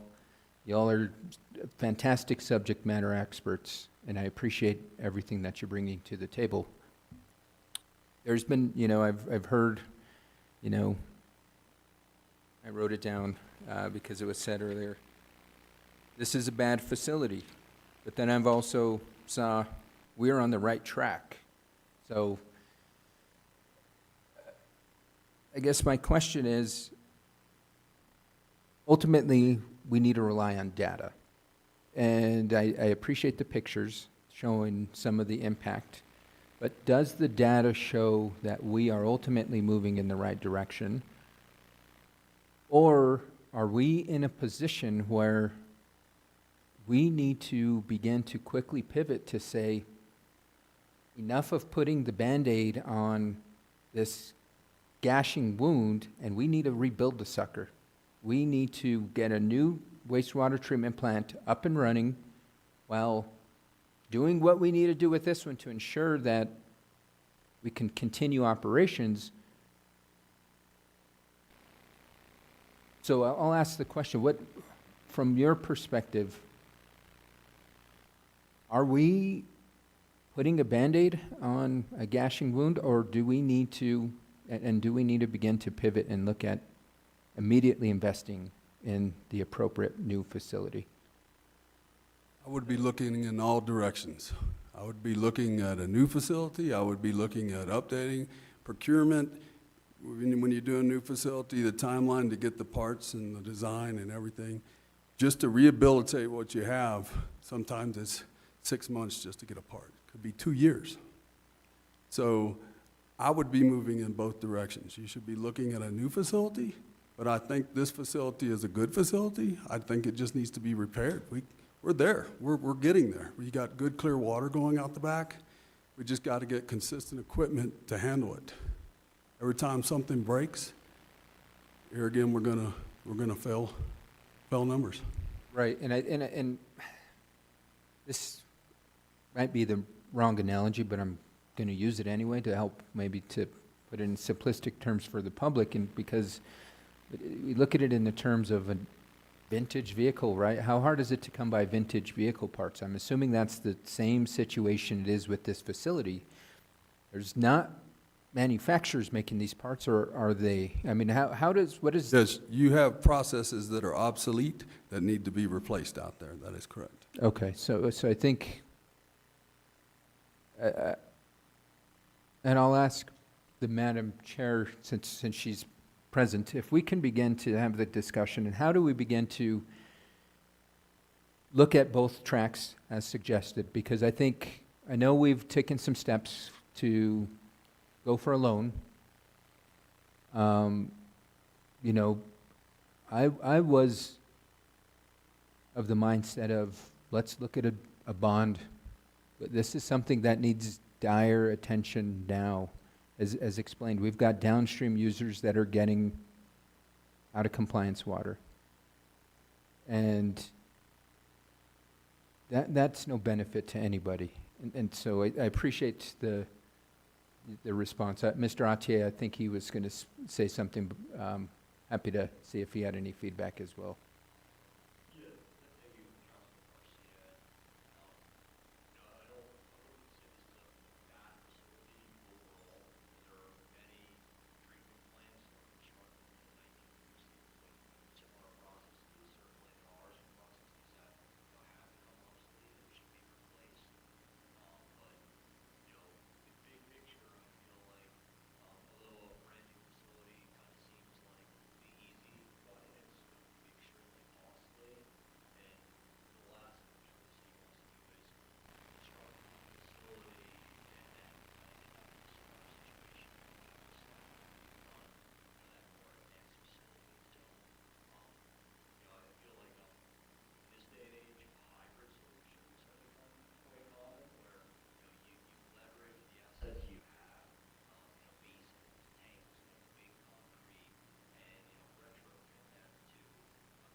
Thank you, Mr. Atier. Last question. The city prides itself on water conservation efforts. Is water conservation disrupting this process at all? Madam Chair, Councilor Garcia, we've presented previously on how we've had an increase in concentration and decrease in flow. That provides its own set of complications.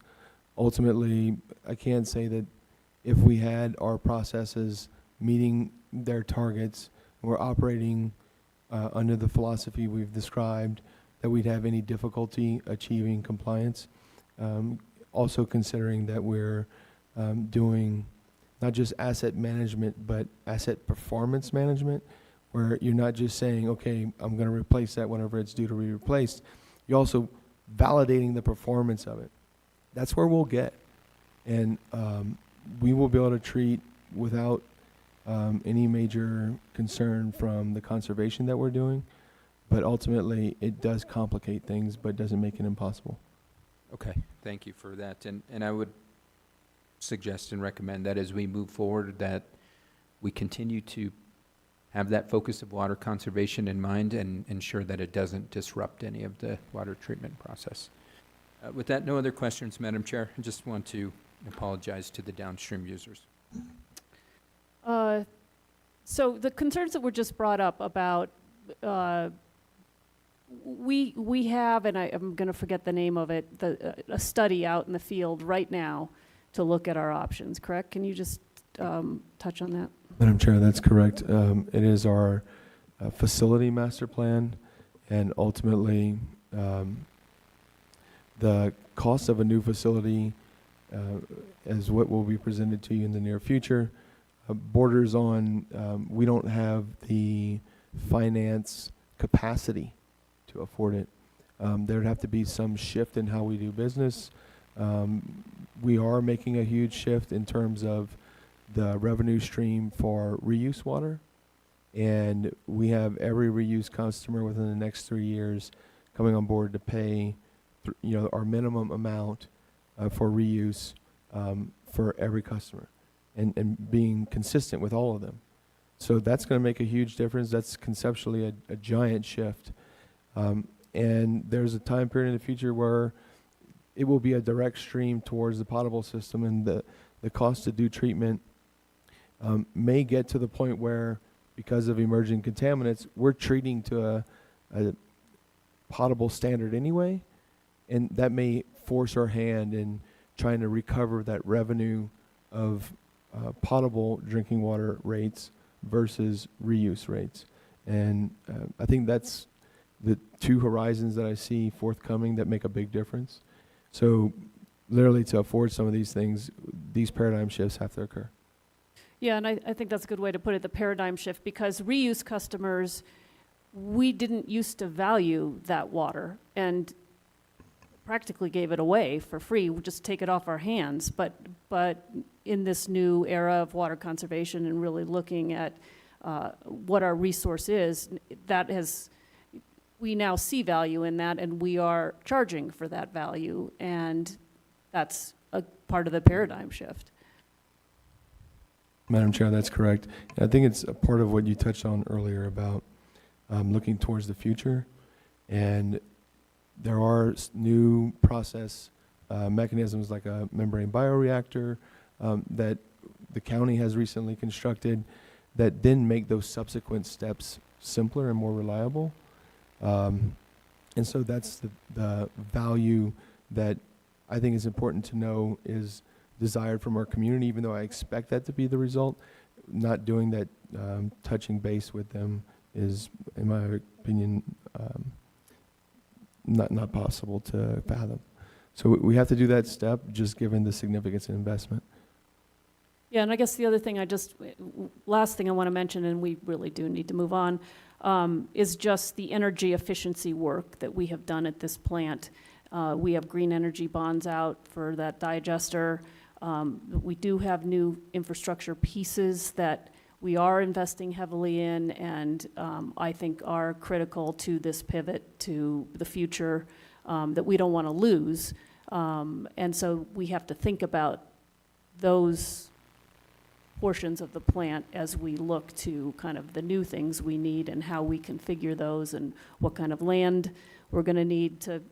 I really love the slides where we can see kind of bird's eye view the whole plant and how really dense it is. And I know you've shown us slides before that are much simpler in terms of the processes that are needed to be able to treat this wastewater appropriately so that we are in compliance. So we have a lot of bells and whistles on this thing that I think, you know, the processes have improved so much, you don't need all of that, and so we can do something simpler in the future. And I see Thomas smiling, so that must be a good thing. If you, I just wanted to say, the plant's in bad shape. There's a lot of things that just some attention and some repairs are gonna do to get us, and we're making the quickest changes in the best possible way, as quick as possible to make it happen. right? The cost of new, I'm an operator. Anything new, a plant for me is, I want it. But the old plant, it's a good plant. It's right on the cusp of getting you back into compliance. We're almost there. Yeah, thank you, and that's probably a good place to end. And I just, you know, I think the other thing is, Director Dupuy, under your leadership, you have worked quickly and I think appropriately to do the right things. I know you've been traveling around the country looking at facilities. I think that's very interesting to get a sense of what's out there. Also, just, you know, the emergency contracts and the sand filtration filter, the pressurized rented one. I mean, all of those things have been really critical. And I do think the city takes this very seriously. I think we do want to be good neighbors, and we have been moving as quickly as we can and putting the money up to make the changes that are necessary. So thank you all for the work. Thank you for being here tonight. Thank you for the very thorough presentation. I think this is very helpful, and look forward to hearing progress reports as we go forward. Thank you. All right, with that, we are moving on. We do have a couple items pulled off of consent. Oh, no, we have a specialty tonight. Okay. We are going to our amended agenda. We are going to case number 2023-7653, vacation of a 44-foot wide public right-of-way, 38-foot wide public right-of-way. We have a number of people here tonight, and I don't think we've ever done this, so you guys are going to have to kind of walk us through this. This is a process apparently set up in ordinance for how you vacate this kind of a right-of-way. We are going to be making a recommendation to the Planning Commission, as I understand it, and I will turn it over to Dan Esquivel to help us understand where we are. Yes, Councilor Castro. I just wanted to point out that Councilor Garcia has recused himself for this item. Okay. Thank you.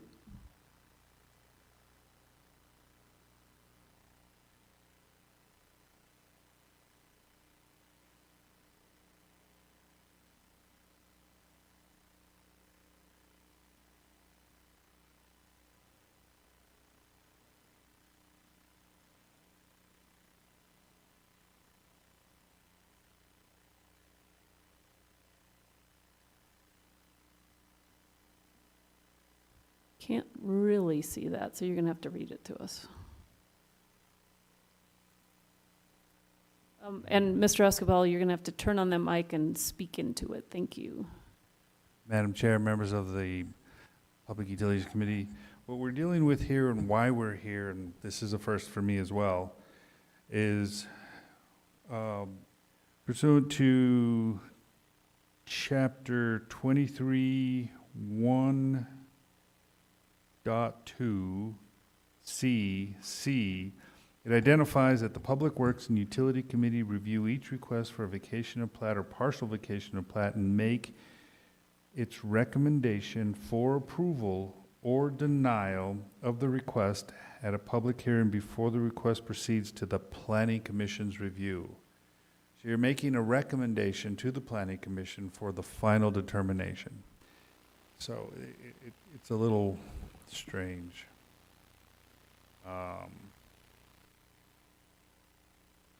Put together a quick presentation. because it's not a big case. This is case 2023-7653, vacation of a 44 wide public right-of-way and a 38-foot public right-of-way. The Land Use Department recommends approval of case 2023-7653, vacation of a 44-foot wide public right-of-way identified as Belcanto Way and 38-foot wide right-of-way identified as Via Tosca, subject to conditions listed in Section 2, Table 1 of the technical corrections of the report. There's one motion required for case 2023-7653. Recommend to approve or deny case 2023-7653, vacation of a 44-foot wide right-of-way and 38-foot wide right-of-way identified as Belcanto Way and Via Tosca, respectively, within Phase 4E2 of Monte Sereno.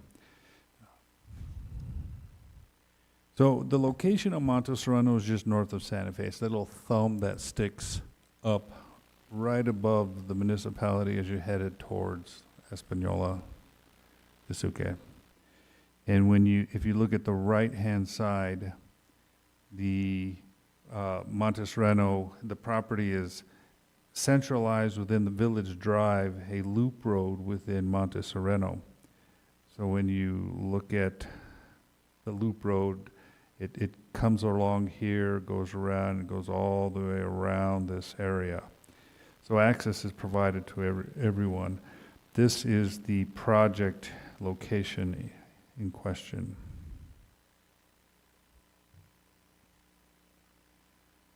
The request is going to take all of the lots within Phase 4E, and they're going to consolidate those lots. Now, that's an administrative approval that we do lot line adjustments, consolidation plats all the time.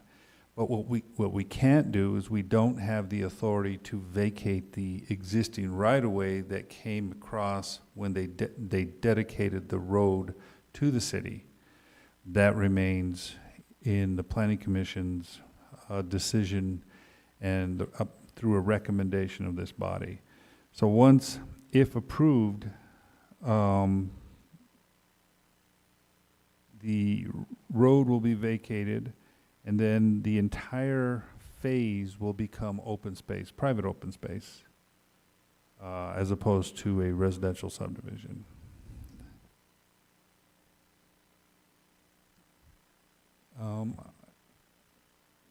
I think I will let the attorney explain the rights in the grantors rather than me.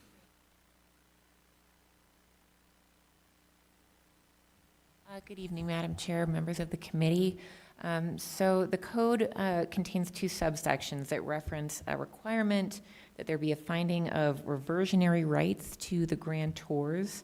And in this case, the grantors are the property owners who granted the right-of-way to the city. So they granted this right-of-way on the plat, and there is a right-of-way on the plat that is designated by the grantors to the city as of right now. And so what we're doing right now is determining whether the facts exist that allow the planning authority, here the Planning Commission, to vacate that right-of-way.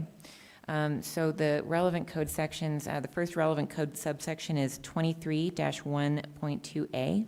That states that the purpose of this subsection is to provide for the vacation or partial vacation of plats when vacation and reversion of such affected land is based on proper dedication of the subject property to the city of Santa Fe for public purposes, and there are reversionary rights in the grantors, and it is deemed in the public interest to do so.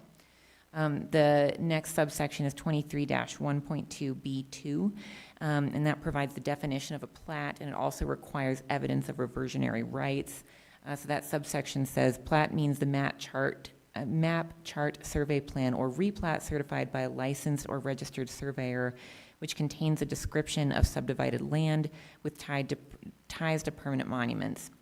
In regard to vacation or partial vacation of a plat relating to a public right-of-way, a plat may not be vacated in whole or in part unless the grantors dedicated the subject land for the right-of-way with reversionary rights to the grantors.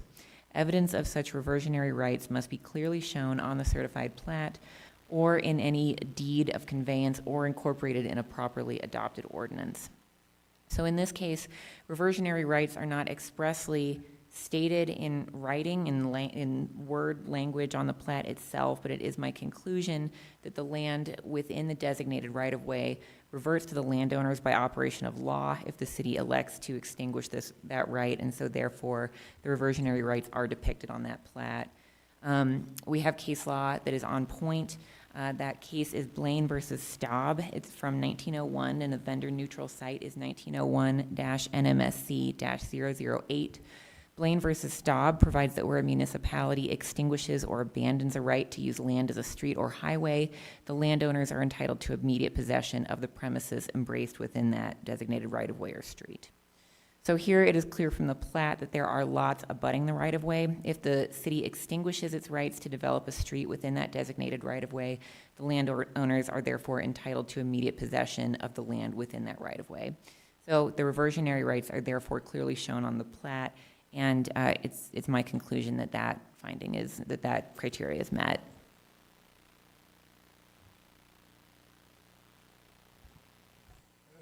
Let's see. There is a finding that has to be made, which is also within Chapter 14, whether the public right-of-way continues to be a necessary part of the city's utility easement, which should not be disturbed, whether the public right-of-way is a necessary and integral part of the city's traffic and neighborhood scheme for travel, balanced against other interests, such as whether the public right-of-way is no longer needed or used as a public right-of-way or has become a public nuisance, or in no other reasonable remedy is available to abate the nuisance. It shall also be a considered factor whether at least 75% of the grantors or their successors in interest approve the vacation when the city believes it is in the city's best interest to vacate or partially vacate the plat. In no circumstance shall any property be landlocked as a result or interpretation of this section. So this particular phase of the subdivision is undeveloped. There are no utilities in any of the easements. The surrounding properties technically are owned by the developer, who is the applicant in this case. And we did get an email from the homeowners association that identifying that they are not in opposition to this request. The applicant has complied with all the application process requirements for vacation of a right-of-way per Santa Fe City Code 1987, Chapter 23.1.2, and Chapter 14 as follows. Pursuant to 14.3.1F, there was an early neighborhood notification. The applicant conducted one ENN on May 28, 2024. The applicant has addressed all the criteria per Chapter 23.1.2C, vacation of plat. Reversionary rights are evident on the plat. The right-of-ways are not a necessary or integral part of the city's traffic or neighborhood scheme for travel. There is no opposition to the proposed request. The Land Use Department recommends, the Public Works Committee recommend, the Public Utilities Committee recommend to the Planning Commission approval of case 2023-7653, vacation of a 44-foot wide public right-of-way, 38-foot wide public right-of-way, subject to technical corrections identified in Table 1 of this report. And I believe that ends my presentation. Thank you. Thank you. Questions from the committee? Councilor Castro. Just one quick one. Thank you so much for the presentation. What guarantees that this is going to continue to be open space? I see it that it's written in the conditions, but is that the only way we're going to guarantee this is open space in the future? I think I'd have to let the applicant push that. I believe we do have the consolidation plat, which eliminates all of the lots with the exception of the right-of-way. So with that elimination of the right-of-way, it allows us to consolidate and allows them to dedicate the property as open space. Perfect. Thank you. No more questions? Councilor Lee Garcia. Thank you, Madam Chair. Thank you for the presentation. And so, remind me again, this is not a quasi-judicial, this is basically a recommendation to to the planning commission, correct? In other words, we're not having public comment, we're not having the normal.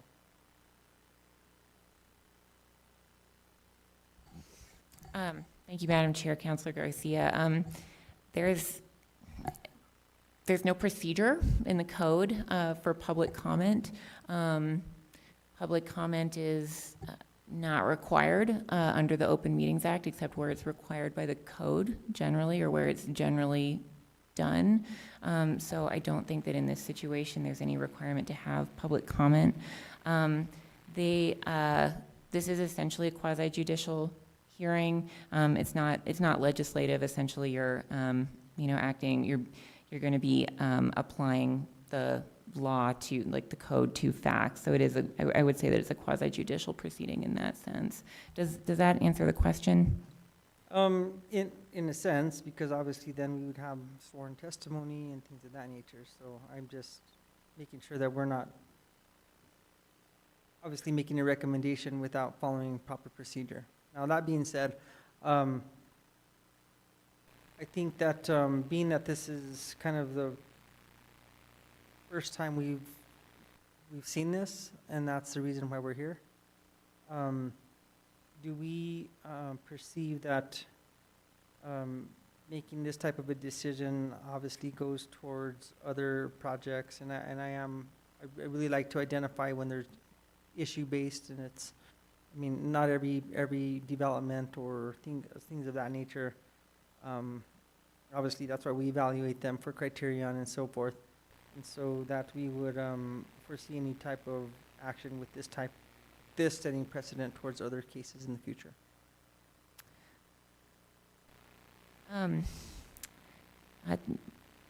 Thank you, Madam Chair. Committee Member Garcia,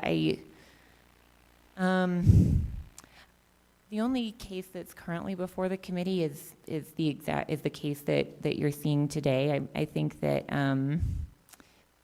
it could suggest other people that might be, that put people on notice that this is the procedure for vacating a right-of-way, a designated right-of-way in this way. But I don't think that there is at this time any specific impact on other cases. I think we're only looking at the specific facts that are before the committee tonight. That's fair, thank you.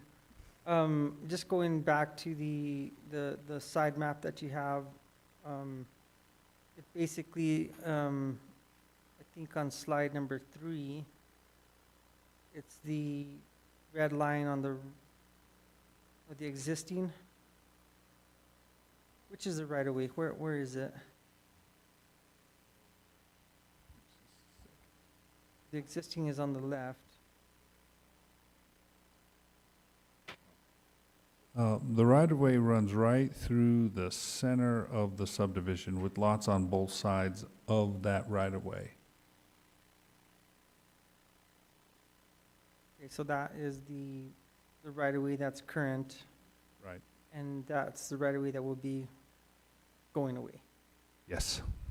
I mean, I don't know if I can ask this, but what is the intended purpose of removing the right-of-way again? They wish to consolidate and convert it to open space. All of it. Okay. I think that Councilor Castro did have a good point in regards to, what is going to guarantee that it stays as open space in a sense, and I don't know if we have any information as to what we can fall back on. Madam Chair, members of the committee, I believe we can probably initiate a condition, but ultimately, there's nothing within these set of rules under Chapter 23 that provides me a mechanism to address many of those concerns. I can write conditions that sort of affect the plat if they're incorrect or they have issues there, but I don't have the ability to force them to convert this to open space. Now, they are still subject to the Monte Sereno Master Plan, and that's another complicated issue in and of itself. So by them vacating these lots, If they wanted to come back and reestablish those lots, they have to appear before the planning commission for an approval of that phase. Because they're changing an approval that occurred back in 1997. There was a lawsuit involved with that particular approval. It resulted in a development agreement between them and the city, which we have followed until, I think it was March of last year, where that agreement actually expired. So now all rules and regulations relevant to Chapter 14 are now relevant for any development that occurs on this particular master plan, together with whatever the master plan requirements are going to push in terms of the will of the council when they approve that master plan. Thank you. And just one last question, looking at the site map or the potential, it looks like there's close to 37 or 38 buildable. Are they buildable lots, or are they just not lots that, for some reason, I mean, they don't want to invest in maybe building on these?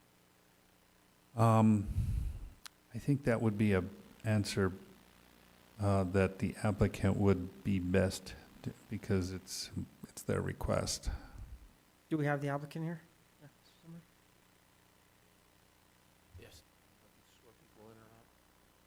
Yes, we're kind of a quasi-judicial setting, and we're kind of not, so I don't know if the legal. Madam Chair and Councilor Garcia, thank you very much for putting us on the agenda at the time. That would be. Okay, do we know how to do that? Somebody here, a notary? He is. He's a notary, you can swear me in. We don't. Yes, Counselor.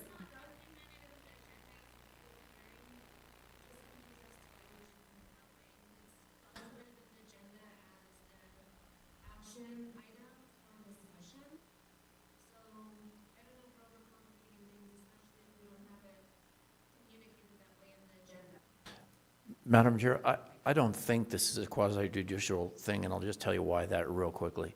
This is not quasi-judicial because in a quasi-judicial setting, you all are determining what the facts are and the rights of the applicant. In this particular instance, you're not determining any rights because this is city property and what to do with city property.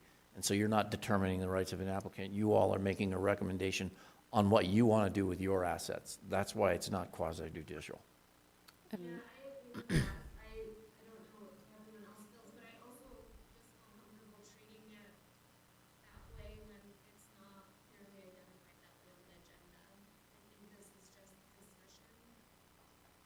think that's fair. I'll defer to the chair.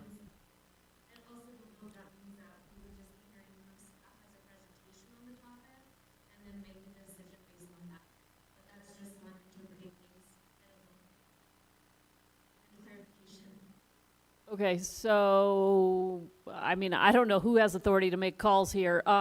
So I guess it would be better, I don't know, I'll defer to the city attorney's office. Thank you, Madam Chair.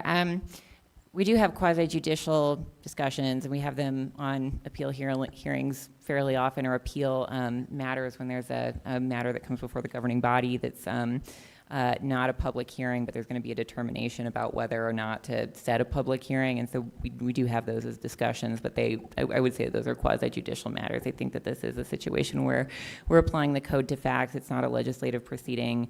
I think that this is a quasi-judicial proceeding. I think that it is appropriate to have it in a discussion format like this without public comment and without kind of a full public hearing. We do need to have a vote on a recommendation, though, and we do that fairly often in the Planning Commission too, where there's where we do have public hearings on recommendations as well. So I think that it is appropriate in this instance to treat it as a quasi-judicial hearing in the sense that we do have to have a vote and we have to apply the law to the facts. I think that it probably is appropriate to swear in Mr.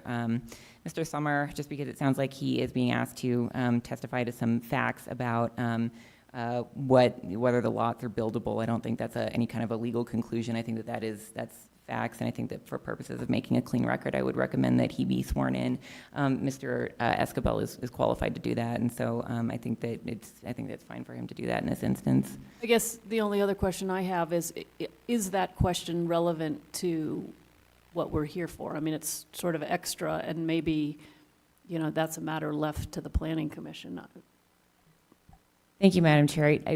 I do agree. I don't think it's relevant to the question. I think that there's some very specific criteria here about specifically vacating the right-of-way that aren't really relevant to the lot consolidation or what the applicants kind of ultimately wish to do with this. So I think that it might help to kind of narrow the inquiry. It might help to what, I'm sorry? I'm sorry, Madam Chair, to narrow the inquiry to just to the specific factors. I think maybe we should just stick to what the criteria is, what the facts are with regard to the criteria. I mean, it's an interesting question, but I don't think it's relevant to what we have in front of us tonight, and it gets us into being more complicated procedurally in a place where there isn't a lot of outlined procedure. So I think I'll withdraw my question on that, and I kind of feel like I'm sitting in, this is the seat I was sitting at when I first started on the Planning Commission, and so I want to dig deeper into these things. But with that being said, I think the only other question I had is that in one of those, the criterion or the recommendation is that it does not hinder from accessing any other property that would be considered landlocked. Is that correct? Madam Chair, members of this committee, that is correct. Okay. And that's all I needed. Thank you. No further questions. all right, any other questions? Councilor Castro. Yes, I'm so sorry. Mr. Esquivel, can you please help me understand exactly how many lots, buildable lots possibly, we would be losing to this open space?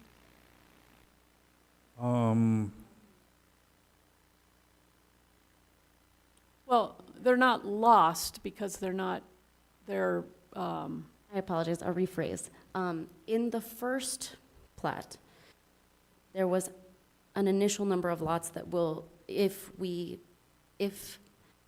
Planning Commission decides that this goes forward, may turn into open space. What is the equivalent of the houses that we could have developed on those lots as opposed to the currently proposed open space? There are 34 lots. No further questions. okay. Are we ready to make a recommendation?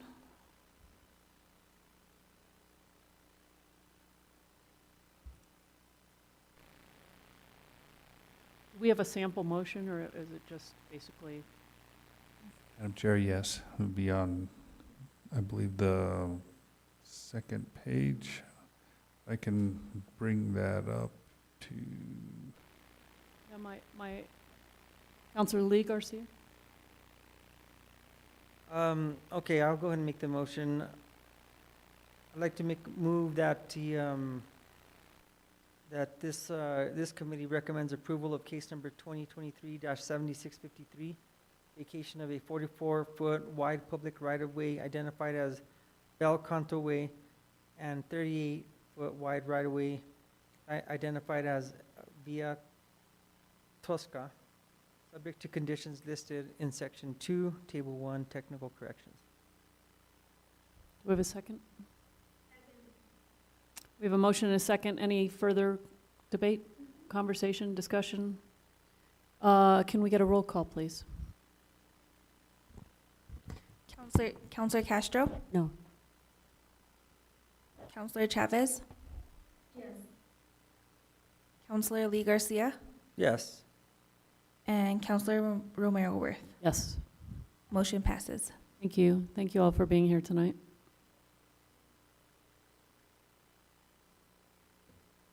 Okay, now, just to round out the night, let's go to the consent agenda. We had items D, E, and F pulled, correct? Okay. That is correct. All right, thank you. Oh, yes, and let's get Councilor Michael Garcia back before we begin. You did note that he recused from that last item on the minutes? Okay, perfect, thank you.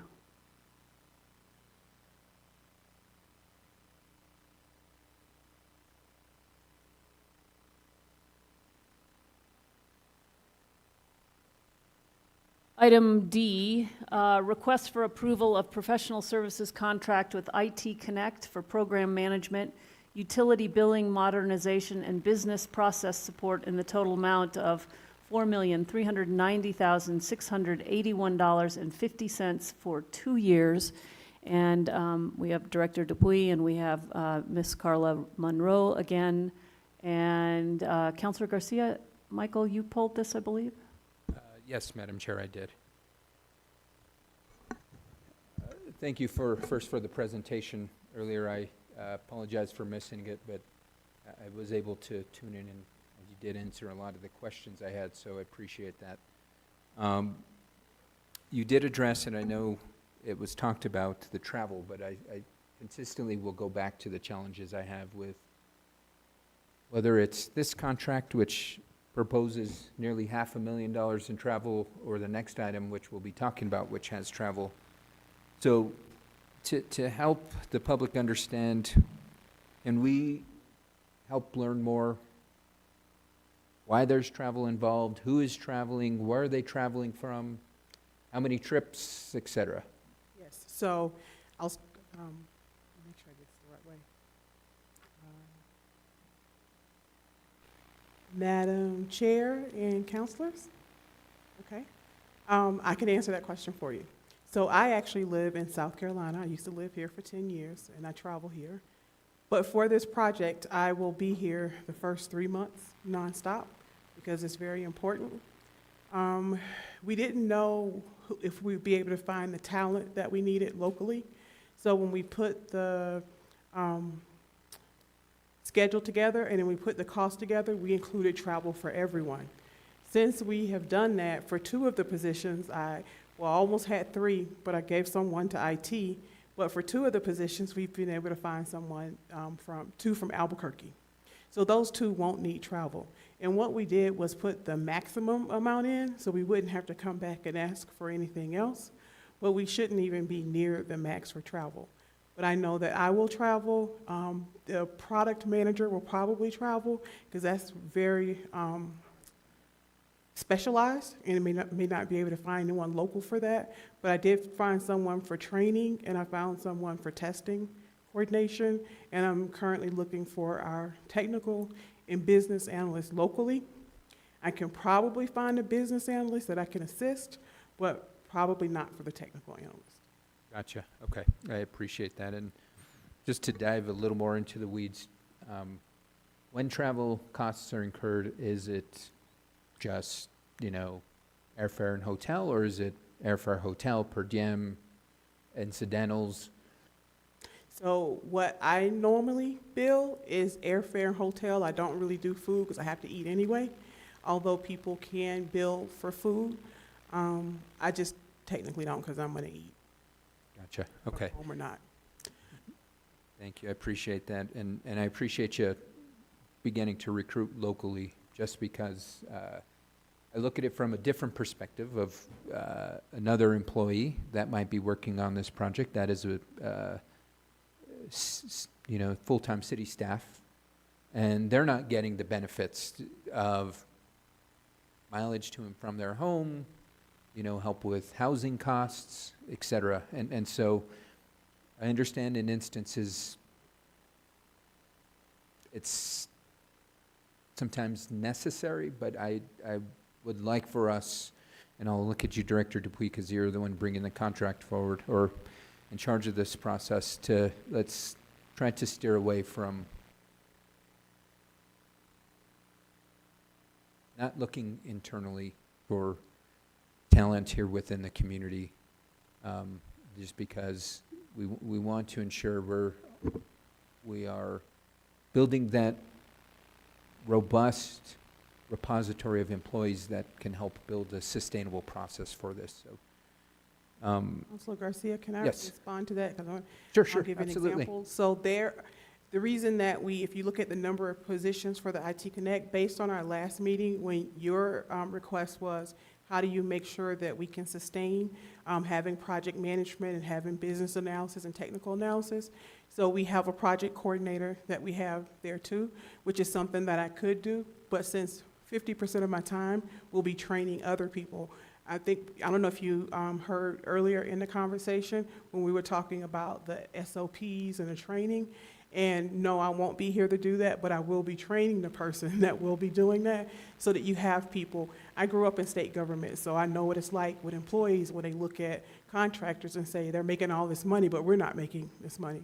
So trying to do that same thing that I wanted when I was a government employee is picking people. And I even talked to Director Dupree about actually picking some of the staff members that have skill sets. You guys have some great employees, but they're kind of stuck doing what they do day to day. And I saw two that said these two would be awesome project managers, but they need to be released from what they're currently doing so that they can get training and practice. They can't do both. And that's where the mistake is made, is saying we're going to let them do 50% of their job and 50% of it never works.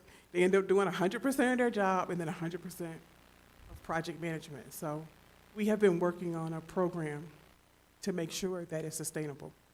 Gotcha, I appreciate that. And another question on this item, and it went over the costs, the hourly rates. And I noticed that the hourly rates are more for more in-person services than remote. Why would that be? Can you repeat that so I can?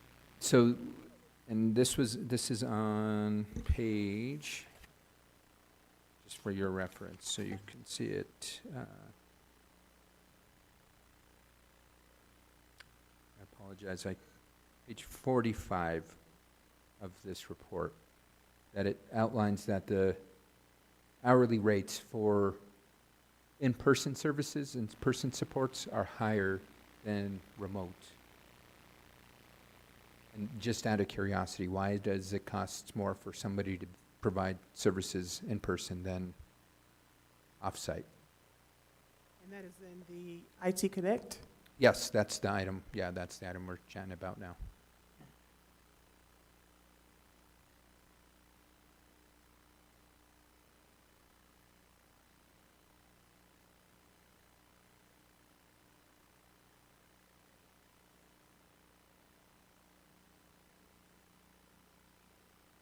That in person, and is that related to, there's a part of the contract that has all of the positions that IT Connect can offer.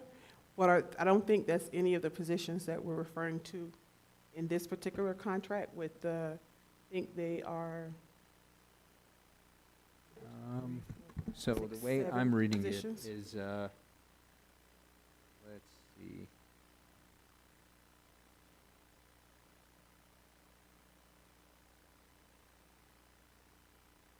I apologize, and we can have this conversation offline. I was just curious, why is it costing more in person?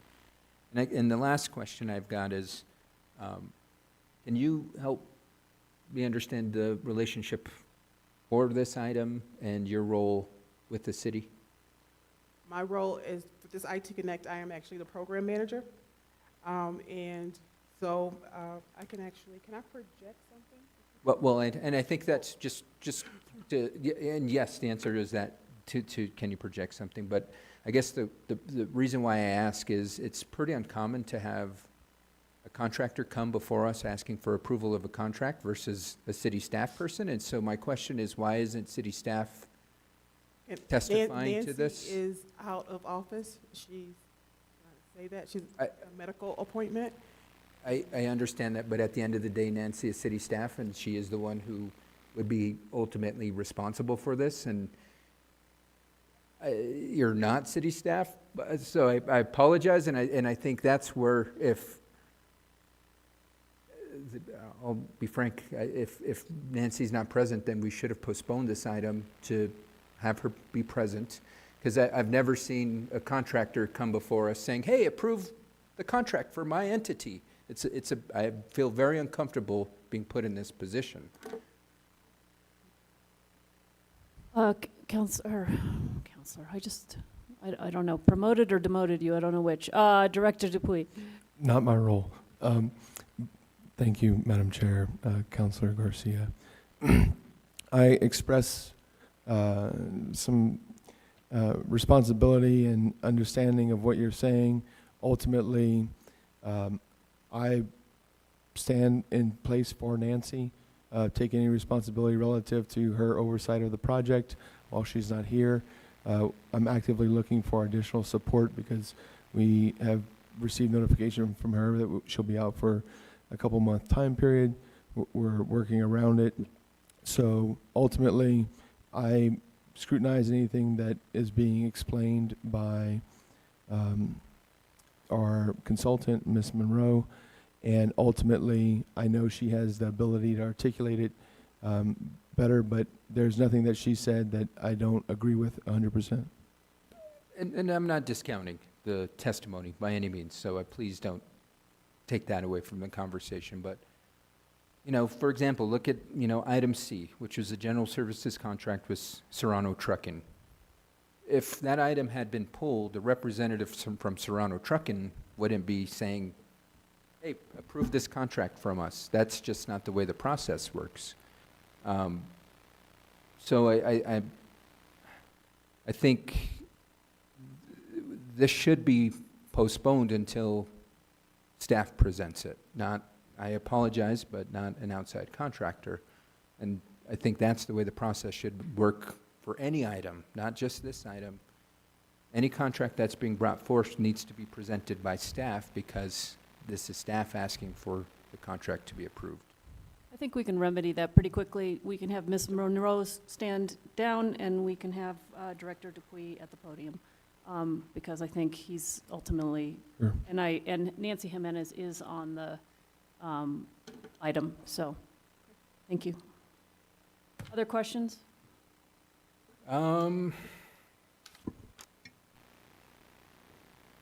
Not for this particular item. Anybody else have questions on this item? If not, is there a motion? Move to approve? Second. Motion and a second to approve this item. Can we get a roll call, please? Counselor Castro? Yes. Counselor Chavez? Yes. Counselor Lee Garcia? Yes. Counselor Michael Garcia? Yes.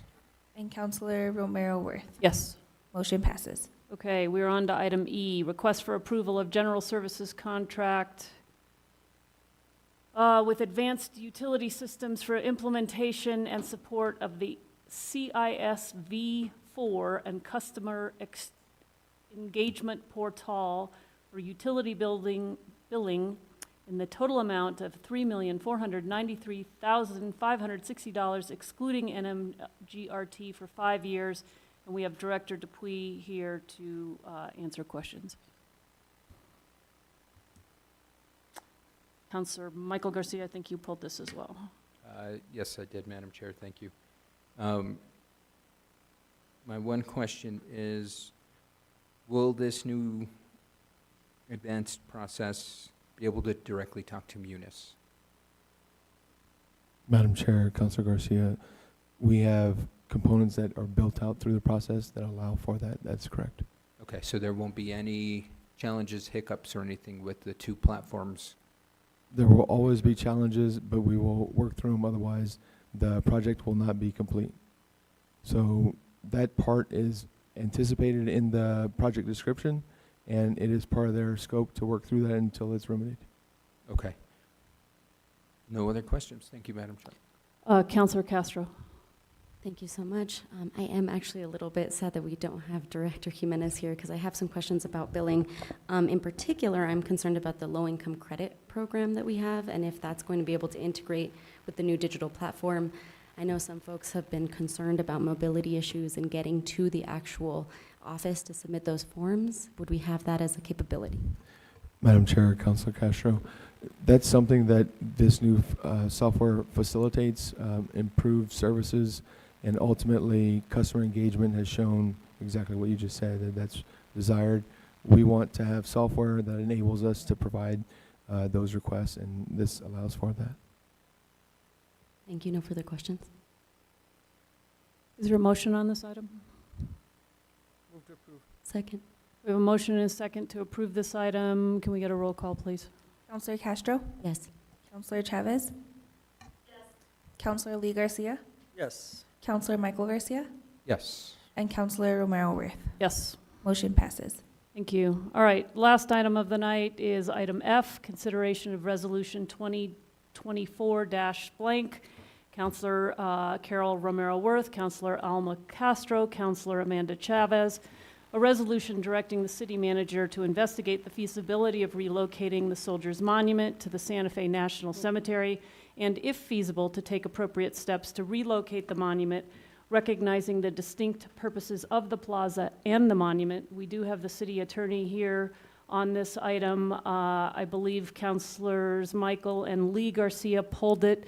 This is the first time this resolution has appeared in one of the council's standing committees, and as the lead sponsor, I am going to take a moment to just briefly present it. And one of the things I have been doing, I have appeared twice at the Veterans Advisory Board, once at the Art Commission. Where else have I been? I spent the day in District Court last week on Thursday, where very interesting day where the case was presented. And one of the things I've noticed as I've gone around is that people aren't familiar or have not read the actual resolution. So I am going to take a moment to read it.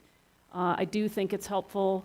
Not only some of the folks in the room have heard me do this, but I think for anybody who's watching, streaming, and may not have read it, I have noticed both in this one and the resolution that was introduced prior on this topic, people are not familiar with. And so I think it's important. We do spend a lot of time in pulling these together. They do help answer sometimes the questions that get asked. And so this is a resolution directing the city manager to investigate the feasibility of relocating the Soldiers Monument to the Santa Fe National Cemetery, and if feasible, to take appropriate steps to relocate the monument, recognizing the distinct purposes of the plaza and the monument. Whereas the governing body of the city of Santa Fe recognizes the community's need to move forward after the emotional events of October 2020, when the obelisk located in the Santa Fe Plaza, also known as the Soldiers Monument or Obelisk, was damaged, partially torn down. And whereas the city sought feedback, public feedback, and a recommendation regarding the Soldiers Monument during the Culture, History, Art, Reconciliation, and Truth process, known as CHART, and whereas CHART's final report, published in August of 2022, stated that data collected over 11 months of public engagement, including dialogues, meetings, conversations, interviews, phone calls, and email communications, and the result of 2 surveys indicate that the Santa Fe community is still divided about what to do about the Soldiers Monument. And whereas ongoing public division about the Soldiers Monument was evidenced in the spring of 2023, when 4 city councilors introduced a resolution proposing to reassemble it, preserving the cracks as part of history and incorporating new, more inclusive language around its base. And whereas after receiving hours of largely unsupportive public testimony about the proposed resolution, including polarized perspectives, some members of the public describing pain felt regarding the existence of the Soldiers Monument, and other members of the public describing pain felt as a result of damage to the Soldiers Monument, the councilors decided to withdraw the resolution from further consideration by the governing body. And whereas the plaza is listed on the national and state registries of historic properties because in 1975 the city nominated the city's park for that recognition with the federal government. And whereas the city's nomination was very clear that the property it was nominating was the plaza rather than any particular object then existing in the plaza. The city's nomination identifies 1609 as the year of the founding of the city of Santa Fe, when the plaza began as a quote-unquote feature of the city, and 1846 as the year that, from the plaza, General Kearny proclaimed the annexation of New Mexico into the United States.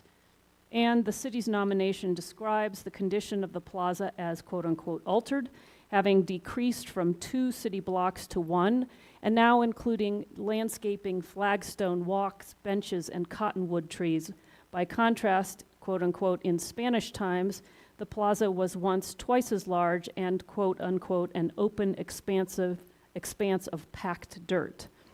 And the city's nomination states that after 1846, upon the arrival of the quote unquote upon the arrival of the Anglo-Americans, the plaza was fenced in and planted with alfalfa, then reduced to its present size, and finally enclosed by buildings on 3 sides confronting the palace.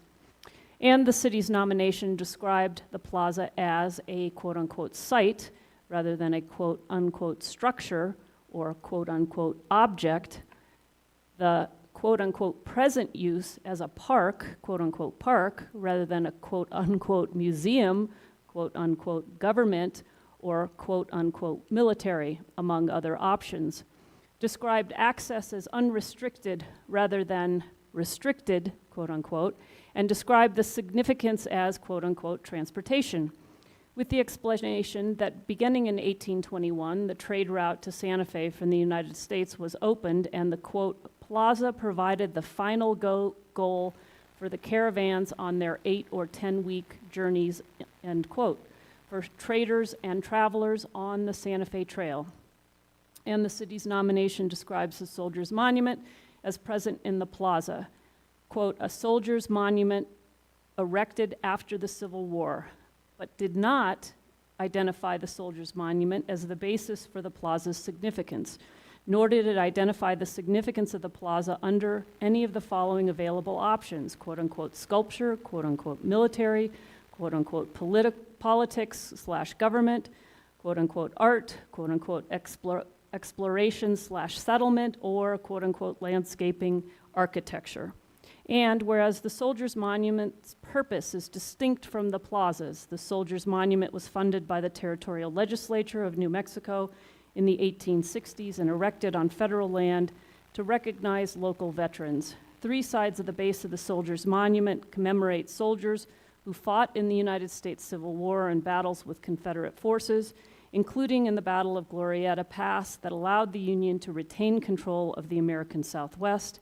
And the 4th side originally stated, quote, to the heroes who have fallen in various battles with savage Indians in the territory of New Mexico, unquote, also known as, quote unquote, the 4th plaque. And whereas the Soldiers Monument, its plaques, and its location on the plaza have been controversial for at least the last 115 years, in 1909, New Mexico Governor Bransford Prince publicly opposed a proposal to cut out the word, quote-unquote, rebel in 3 places on the plaques and replace it with, quote-unquote, Confederate. In July of 1973, the City Council voted to remove the entire Soldiers Monument after receiving a letter from then Governor Bruce King that requested removal of the 4th plaque, stating that the word, quote, savage was offensive to Indians and non-Indians, end quote. In September of 1973, the city manager reported that David King, the state planning officer at the time, requested that the council rescind its action regarding the Soldiers Monument, and the council voted to rescind. In 1974, someone chiseled out the word, quote-unquote, savage from the 4th plaque, and shortly thereafter, the All-Indian Pueblo Council, quote, strongly urged that, end quote, the word savage not appear on the Soldiers Monument again. In 2000, the NAACP Santa Fe branch submitted a guest editorial responding to the historic Santa Fe Foundation defending the NAACP's proposal to remove the Soldiers Monument from its location in the plaza, noting that, quote, we have a beautiful veteran cemetery where we have many centuries every year to honor those killed as potential ideal setting for the monument, end quote. Also in 2000, the Historic Society of New Mexico wrote to the City of Santa Fe's mayor, council, manager, and quote-unquote people of Santa Fe that the words savage Indians, quote-unquote, excluded the Pueblo Indians who had always been regarded by the Spanish, the Mexicans, and then the quote-unquote Anglos and quote-unquote civilized Indians, and in that removal or destruction of the monument would be akin to quote-unquote book burning. Whereas the plaza previously featured other structures in its center, a 1992 archaeological report regarding the plaza describes at least 3 prior structures, a rock sundial in the late 1820s, a pyramid that replaced the sundial, quote-unquote, 15 feet in height, erected as a quote-unquote memento of Mexican independence, which came down in 1845. And finally, a bull ring that briefly replaced the pyramid. And whereas the city's historic district code does not apply to the Soldiers Monument and associated structures because they are quote-unquote objects excluded from the code's requirements. Quote-unquote objects include, quote, sculpture, monuments, boundary markers, statutory and fountains, end quote. And there's a reference, see SFCC 1987, sections 14-12.1. And whereas the New Mexico Prehistoric and Historic Sites Preservation Act, NMSA 1978, sections 18.8-1 to 8, applies to a city program or project if the project would, 1, be an adverse effect on the plaza, and 2, has a prudent or reasonable alternative. See sections 18-8-7 and 18-8-3C. And whereas the city of Albuquerque and Rio Arriba County have recently suffered violence in relation to the placement of controversial monument spaces, for example, on September 28, 2023, a shooter violently attacked community members celebrating Rio Arriba County officials' decision to postpone the county's plans to relocate a statue of Conquistador Juan de Oñate to just outside the county annex building. And on June 2020, there was a shooting in Albuquerque during a protest of a statue of the Conquistador Juan de Oñate. And whereas continuing the status quo of a plywood box surrounding the Soldiers Monument space or reconstructing the Soldiers Monument in the plaza detract from its uses as a community gathering space, and reconstruction could be a safety threat to the public. And whereas the Santa Fe National Cemeteries located approximately 1 mile northwest from the plaza, is a national shrine to veterans. It flies the U.S. flag over well-kept grounds and headstones and monuments that commemorate the lives and services of veterans. And whereas, as the close of the Civil War, the federal government established what became the National Cemetery for the reinterment of Union soldiers who died during the Civil War there. Whereas initial internments at the National Cemetery were the remains of 265 U.S. soldiers from the battlefields of Glorieta, and I'm not going to pronounce this right, Koloskis and Fort Marcy. Whereas the National Cemetery also includes monuments and memorials dedicated to groups of veterans, including several memorials honoring veterans who served during the 1800s, a memorial to World War II glider pilots, a memorial to women who served in the Navy, and China-Burma Indian Veterans Memorial dedicated to the memory of the men and women who fought in World War II. And whereas the National Cemetery's dedicated purposes and the Soldiers' Monument's purposes are aligned, and whereas determining the next steps for the Soldiers' Monument requires the governing body to propose a plan, and whereas relocating the Soldiers' Monument to the National Cemetery would not adversely affect the plaza, and whereas there is not a prudent and feasible alternative to relocating the Soldiers' Monument to the National Cemetery, the relocation would protect both the plaza and the Soldiers' Monument and would sustain, if not enhance, the historic basis for the city's nomination, including the importance of the plaza's location at the end of the Santa Fe Trail and the plaza's use as a central and historic town plaza and park that is accessible to all, used as a community gathering place for social and economic purposes. Now, therefore, be it resolved by the governing body of the City of Santa Fe that the city is committed to the plaza's continued use as a city park and central plaza, accessible to all, and to continuing the plaza's historic, social, and economic purposes, featuring community gatherings and celebrations. Be it further resolved that the city manager shall investigate whether it is feasible to move the Soldiers' Monument to the National Cemetery preferably close to where the Civil War soldiers that the monument commemorates were laid to rest. Be it further resolved that if the relocation is feasible, the city manager shall proceed with proposing budget and contracts to expend funds to remove the fourth plaque and relocate the soldiers' monument, including steps to preserve, protect, and minimize harm to the plaza. This proposal was brought to me by constituents in May of 2023. At that time, I did feel like it was something we couldn't do because the community was so polarized. In the fall of last year, when the Oñate statute was proposed to go back up in Rio Arriba County, and that action, that proposal ended with gun violence. That changed for me the dynamics, and I believe that we really can't put the Soldiers Monument back in the center of the plaza. And it does seem like the National Cemetery would be an appropriate place to honor the Union soldiers for which it was built. And the resolution, as I've just read, provides some whereas clauses to support that. This resolution, I really do feel, is one that is exploring the feasibility of moving and relocating the monument. We would have to ask the National Cemetery whether they would take it. There is a federal process. There are, as the Veterans Advisory Board has found, some guidelines and requirements for accepting memorials in the National Cemetery, and we would have to see whether this one fits in those guidelines or does not.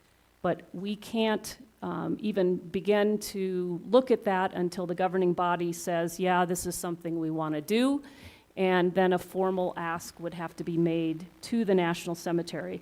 My constituents did reach out to the director of the National Cemetery here in Santa Fe. The initial indication was it is something that the National Cemetery would consider, but of course there is a process, and it would probably get, the request would be moved to Washington, where that process would ensue. I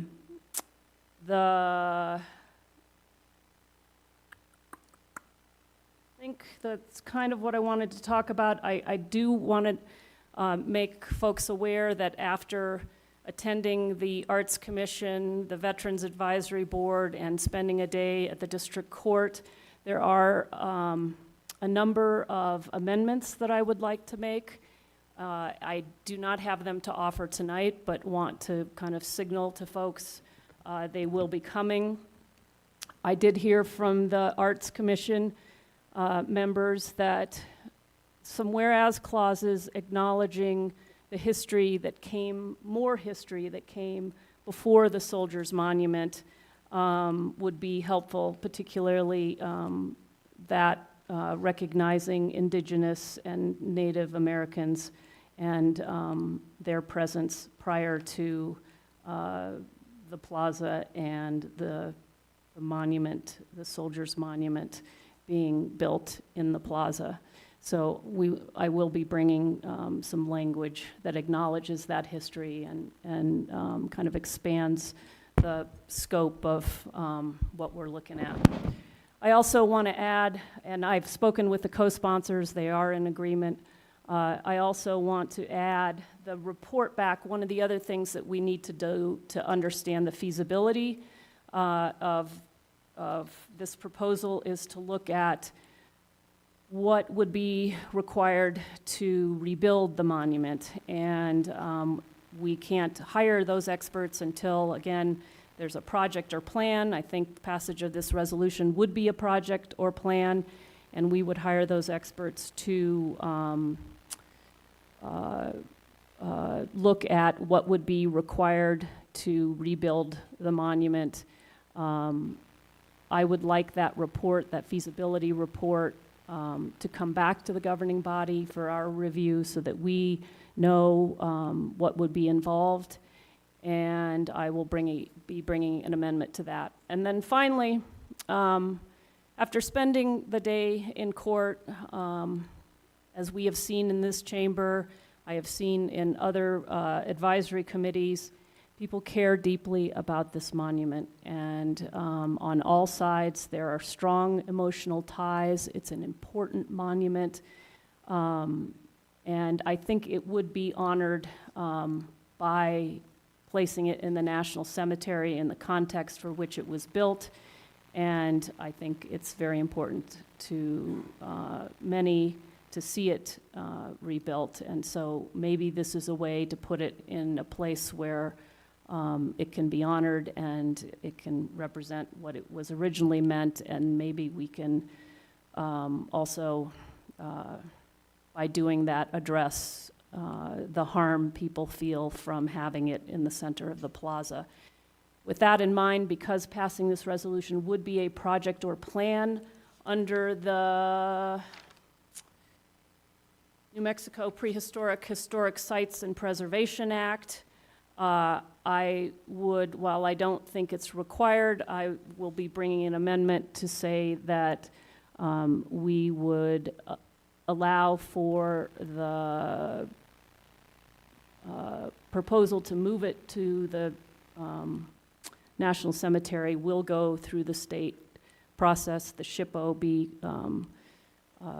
we will advise, we will go under the SHPO process. Mostly, I think one of the big things that we can gain from that is, again, more expertise, more consultation with people who can, again, help evaluate this proposal. So there are at least 3 amendments that I'd like to see, and I will try to bring those for quality of life. We'll see if we can get them drafted by that time. And with that, I thank everybody for indulging with the reading of this, and I would absolutely want to have the co-sponsors speak if they want to, and then of course we can go to questions. Councilor Chavez, I don't know if you're in a place where you can speak to this.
Thank you. Counselor Castro? Thank you again, Councilor Romero-Worth and Councilor Chavez for co-sponsoring this with me. This has been an issue that has been a specter in my career since I moved back to Santa Fe in 2020. I was on the Arts Commission that was tasked with sort of talking about this issue early on. And I learned a ton about this, in particular, as a descendant of the communities at Apache Canyon. I was able to learn a little bit more about the history of this monument in particular. And one of my concerns, along with some of the arts commissioners, is not only this monument, but monuments in general don't tell an in-depth story. It is difficult for us to look at all the layers behind these historical issues in just one piece. And so having these additional layers of what could possibly have been an earlier history is super important to me. But in particular, one of the things that was poignant for me was that this went up in 1867 and we did not become a state until 1912. So I would like to know more about the history of those Union soldiers and what the status was of their legal status. Were they full citizens? Were they considered second-class citizens? Who were these folks that we are honoring? And as somebody who has had to hear from descendants of folks that do feel that they are very hurt by this Soldiers Monument in the middle of the plaza, and understanding that our plaza is still a contested space, I would love to also talk about some of our resistance against appointed governors. There are 3 governors that this community has outwardly said by unaliving that we didn't want in our community. So I would like for that to be part of the story as well, and I will be working with the Arts Commission on some additional amendments that we can sort of flesh out the story of our community. Thank you. Okay, Counselor Garcia's, Lee, or, yeah, is that all right? Counselor Lee Garcia. Thank you, Madam Chair, and thank you for going through, reading the resolution. You know, when this resolution first came out, and it was kind of going through the reading of it in its initial stages, which I don't believe there's been any changes since its introduction, which there obviously can't be. But you know, I am in agreement that you know, we do have to start on a pathway forward, and how do we come to some sort of resolve with this issue? I have been of the and I'm going statements before I start asking any questions, but you know, we really don't know what's left underneath that box. Well, we kind of do. I mean, and I think that it's a structure that, in my opinion, without having a analysis of it, really look at, if we do even try to move this thing, it basically is taking it apart. So, you know, if we want to reconstruct it, take it apart and reconstruct it somewhere else. That's kind of the direction that we're taking, that it seems like we're taking with this. You know, aside from the politicized ideology of things, and I know that it happens on many different spectrums, but you know, in regards to the Soldiers Monument, you know, it really is a very important piece to the community, especially community that has been here for many, many years. And I think that, you know, within this resolution, it basically states investigating the feasibility of relocating, and if so, take the appropriate steps to relocate the monument. And the relocation of the monument is not something that I'm in favor of. I publicly have stated that. And so, you know, going through additionally the whereases and the informational points, directing to the nomination of the obelisk, or not the obelisk, but the historic properties, 1975. I mean, there obviously has been a lot of back and forth politically. Some councils have been for this. many councils retracted and said, no, we're not going to touch this thing with a 10-foot pole. And so, you know, going back to where I sit, because ultimately it's going to come back to us, I guess I'll start with one question in regards to the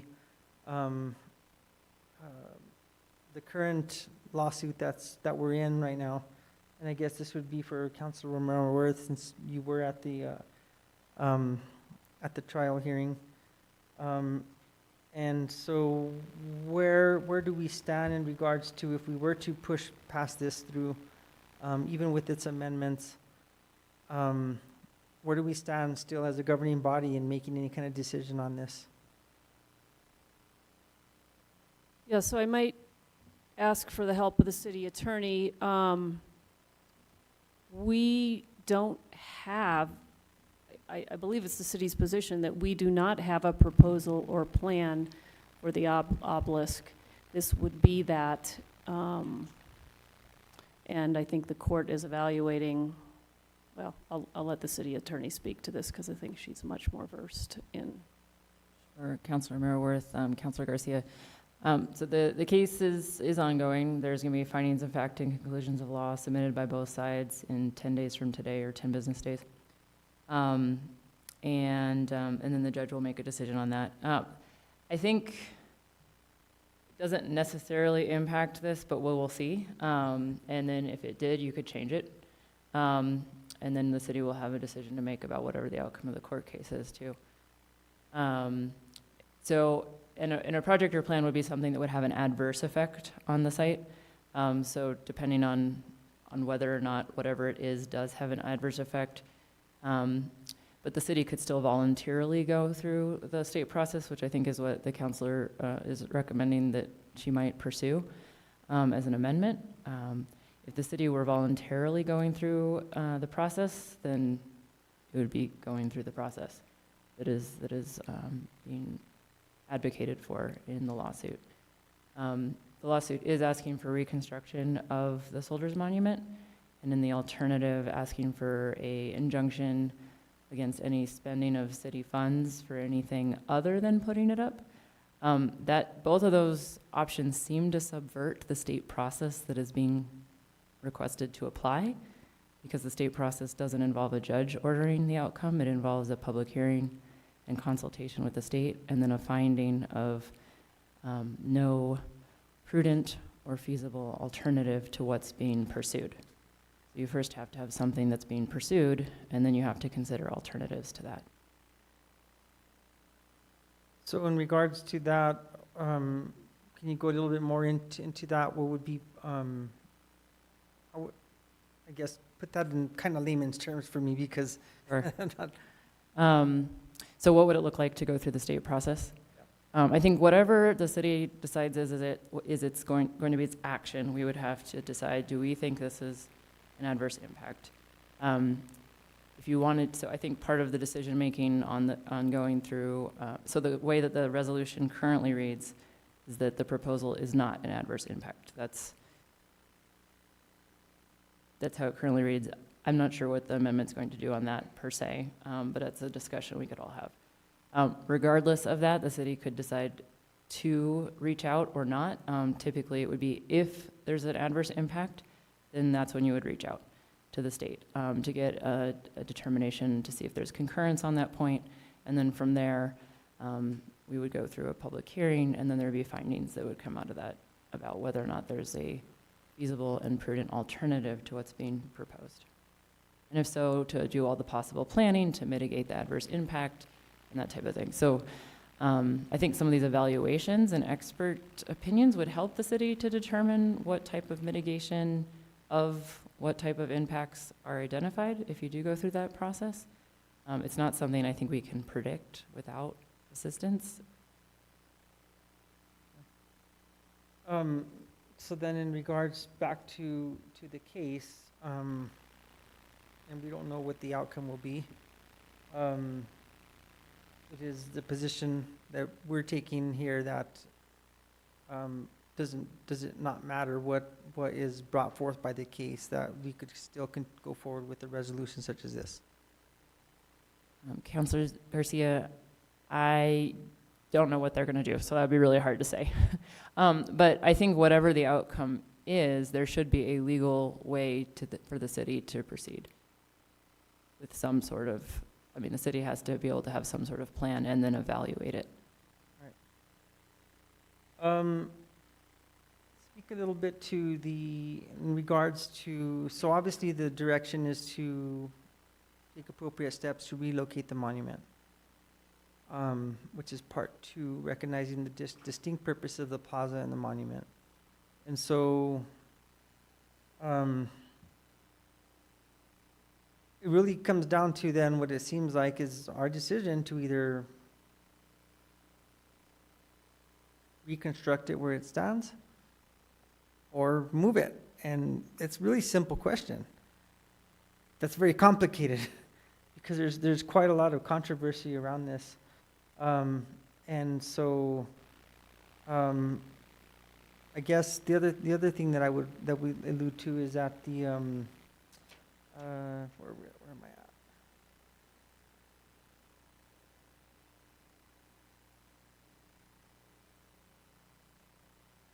So the plaza is listed on the national and state registries for historic properties because in 1975, the city nominated the city park for that recognition with the federal government.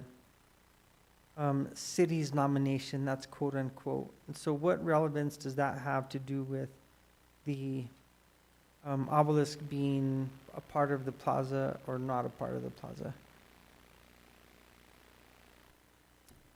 Councilor Merworth, Councilor Garcia.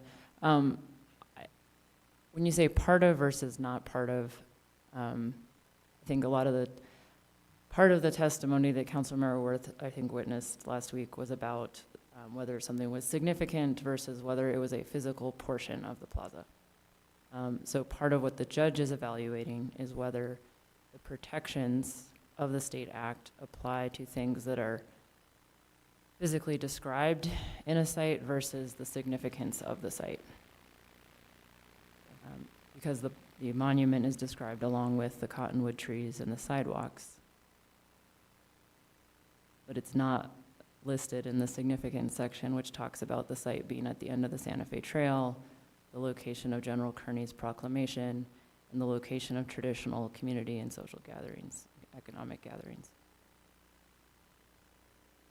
So it's certainly physically present in the site.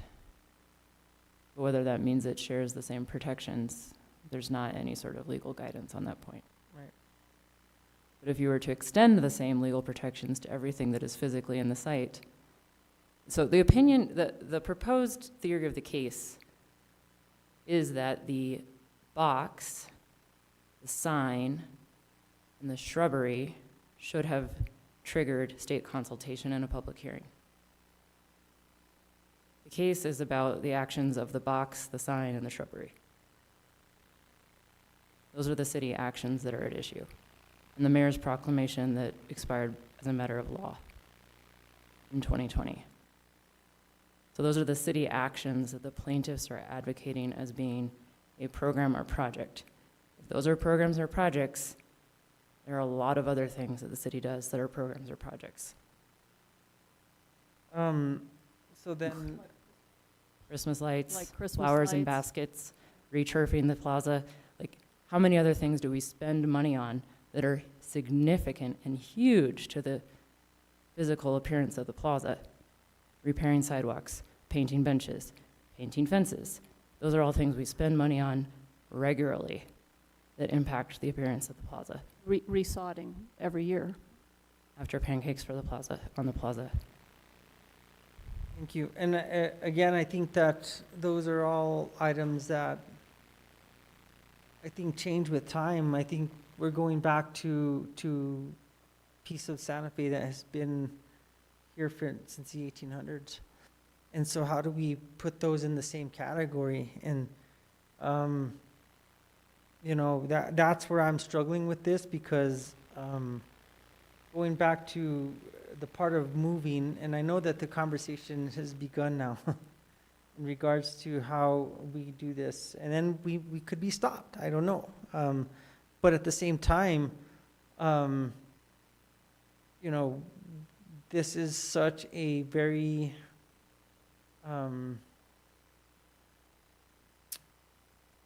very, very, very difficult and sensitive issue for many that have lived in the city for many years. And I think that,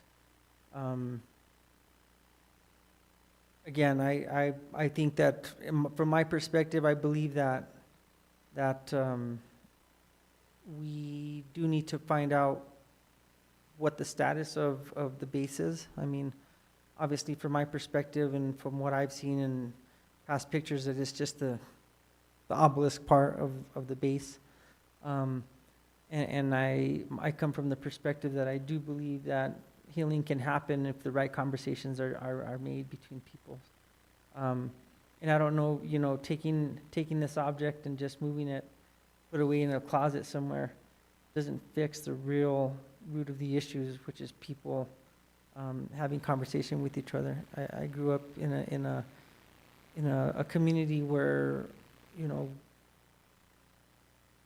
there was such diversity between Spanish and Native Americans, and never once heard of any type of controversy over it. And so from that perspective, I continue to go to that perspective, and yet I still want to be open ears and open minds to the hurt that people that people do have. But you know, in this form right here, I'm not supporting the resolution tonight.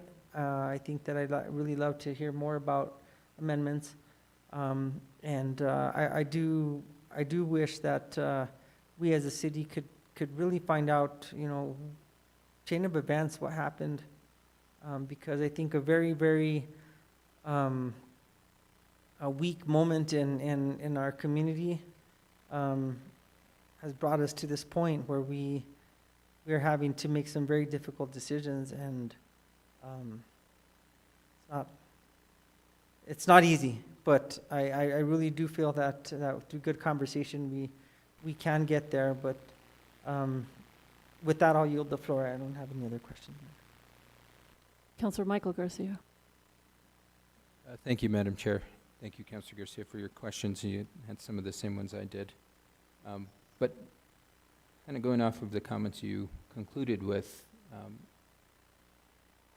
think we as a city government really missed the mark after the events that occurred in October 2020.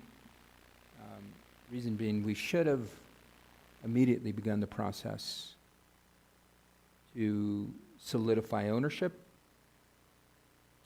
solidify structural integrity of the monument, and conduct an after-action report regarding what happened and transpired that day. Because we learned from events such as that. Now fast forward 4 years, we have some opinion in regards to ownership. I'm still not 100% because based off of, you know, history that I've read, the city does not own the monument. That was determined by the Council of 1973, as well as a report produced in 2005. I know that there is currently an opinion that the 1903 federal land dedication says that the city now owns the monument. I don't believe that. I think there is much more information to be had, and that's why I've asked for not only a resolution to be introduced on the topic, but I've asked pinpointed questions in regards to the research that was being conducted regarding the events of the 1973 council decision, as well as the 2005 report that clearly outlines multiple times, especially in that 2005 report, multiple times that the state owns that monument. So I think this resolution is putting the cart before the horse in many means, and I at this moment, I just think unfortunately what it does is it just further causes unnecessary division in our community. You know, my initial question is, why are we even hearing this? I believe the delegation should be under the authority of the Historic District Review Board. And I'm very interested to hear what they have to say about it. I'm you know, disappointed it wasn't on their agenda last week. I know they weren't at a quorum at late August during their meeting, but you know, I'm very interested to hear their opinion on the matter. You know, especially when we look at, you know, trying to beautify the remnants of that monument with a ugly brown box. And I think that should have been under the purview of HDRB, which didn't happen. So we've continuously are taking missteps, you know, and we heard earlier, well, we don't go to get approval of putting sod or putting flowers. Well, maybe we should, because where do we draw the line in regards to taking actions on the plaza that might need approval? I mean, ultimately, I think we should revisit that process. So my first initial question is, have any of the sponsors reached out to, whether it be the National Cemetery here in Santa Fe or the Veterans Affairs Department out of Washington, D.C.? So my constituents did reach out to the National Cemetery. I don't know if I have it, that the director did say this was something that they would consider, but they can do nothing until they are formally asked. And we, as a city, cannot formally ask them until the governing body passes a resolution directing the city manager to make that formal ask. And so that's what this is about. So my question still stands. Did any of the sponsors reach out to the National Cemetery or the Veterans Department out of Washington, D.C.? Simple question. So I have been talking to the Veterans Department at Ben Ray Lujan's office, but that is it. Yeah, and we have reached out there too. But we can't make a formal ask. They're not going to listen to anybody until this governing body passes a resolution directing staff to actually make a formal ask. So it doesn't do any good to reach out to them at this point. Again, I'll reiterate my question, and I think the answer was no. No sponsors have reached out to National Cemetery, so I'll move forward. I think that should have been the immediate first step. I understand a constituent reached out. If this was my legislation, I would do the due diligence and reach out to the appropriate entities to ensure that maybe a city letter from the city manager would suffice. I mean, I work in the federal government, and I've never seen an instance where a formal resolution is necessary to have some consideration be made. And so, quite concerning to me. Again, we're taking all of these actions and to stir up the community when, if I'm going to refer to the letter that was handed out earlier, dated September 11th, 2024, and it's from Mr. Jim Williams, the chairperson of the city's Veterans Advisory Board. And, you know, it states in here, in doing research into this issue, we found a memorandum dated January 3rd, 2009, under Secretary of Memorial Affairs, titled Guidelines and Requirements for Review and Acceptance in Memorial Cemeteries. This document establishes policies and procedures for organizations wishing to establish memorials on national cemeteries. In 3 places in the document, there are clear restrictions on the memorials that would be approved. The language in each is essentially identical. In paragraphs 3.1.6, commemorative works, 3.3.6, inscriptions, and 4.1.6, standardized memorial monuments. The guidelines note that the applications for memorials that could be considered offensive will not be approved. So, I'm going to think back to the events that occurred all during, whether it was 2020, or even if we want to jump back in time more to the 1970s when that horrible word was rightfully so chiseled off of that monument. That was done because, in my opinion, it could be considered offensive. In my opinion, that monument was unlawfully tore down because it was considered offensive. In my opinion, when the City Hall chambers were packed last year and folks were asking for the monument to not be rebuilt up in some fashion, was because it could be considered offensive. There are many documented instances that the federal government can immediately refer to and say, okay, here's the application. There's too much baggage with this. Thanks, but no thanks. And so I think that is where the initial legwork should have been done on the front end before introducing this resolution, again, which just further creates unnecessary division in our community.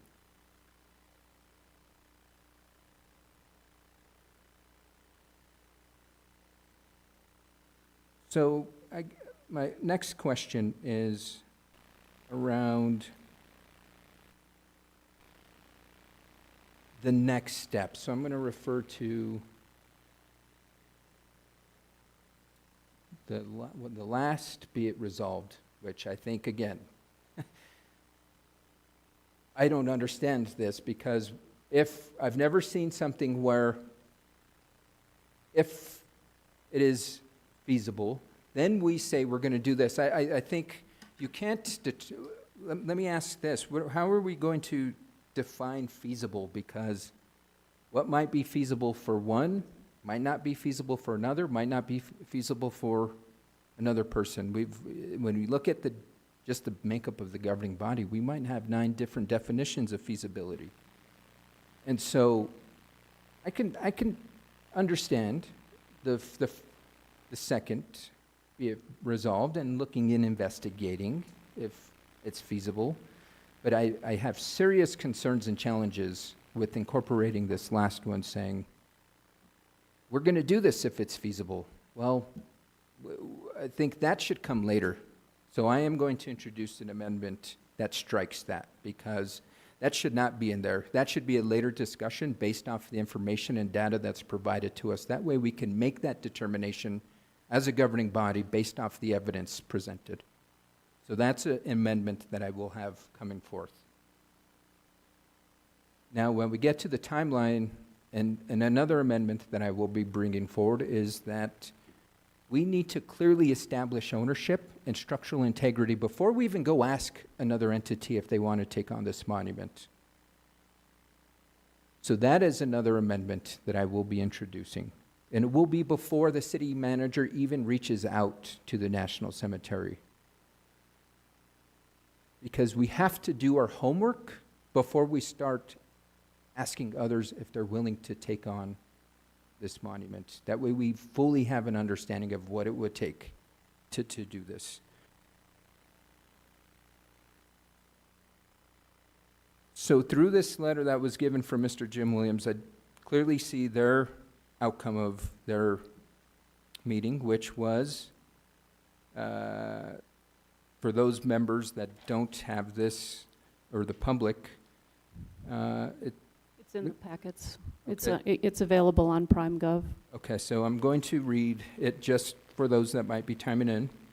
The board recognizes that any solution as to the location of the monument will meet with opposition from some. Given the long history of the monument on the plaza, we believe that keeping it in its present location with the added measures addressed above is a solution likely to be the least offensive to citizens and veterans in Santa Fe. And it was voted on September 10th, 2024, approved unanimously by the members of the Veterans Advisory Board of the City of Santa Fe. So I understand what their committee recommended. Is there recommendations provided or feedback provided from the Arts Commission? And if so, what was that? So, a couple of things.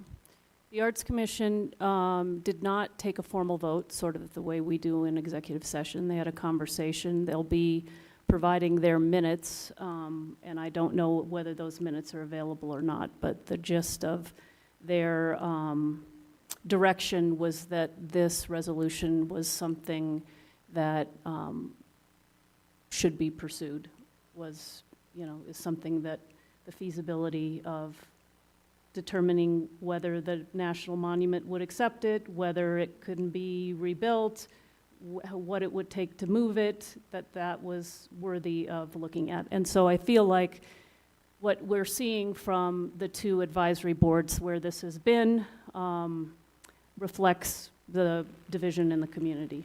So, point of clarification. And As I think I want to clear cut, there was no recommendation made by the Arts Commission.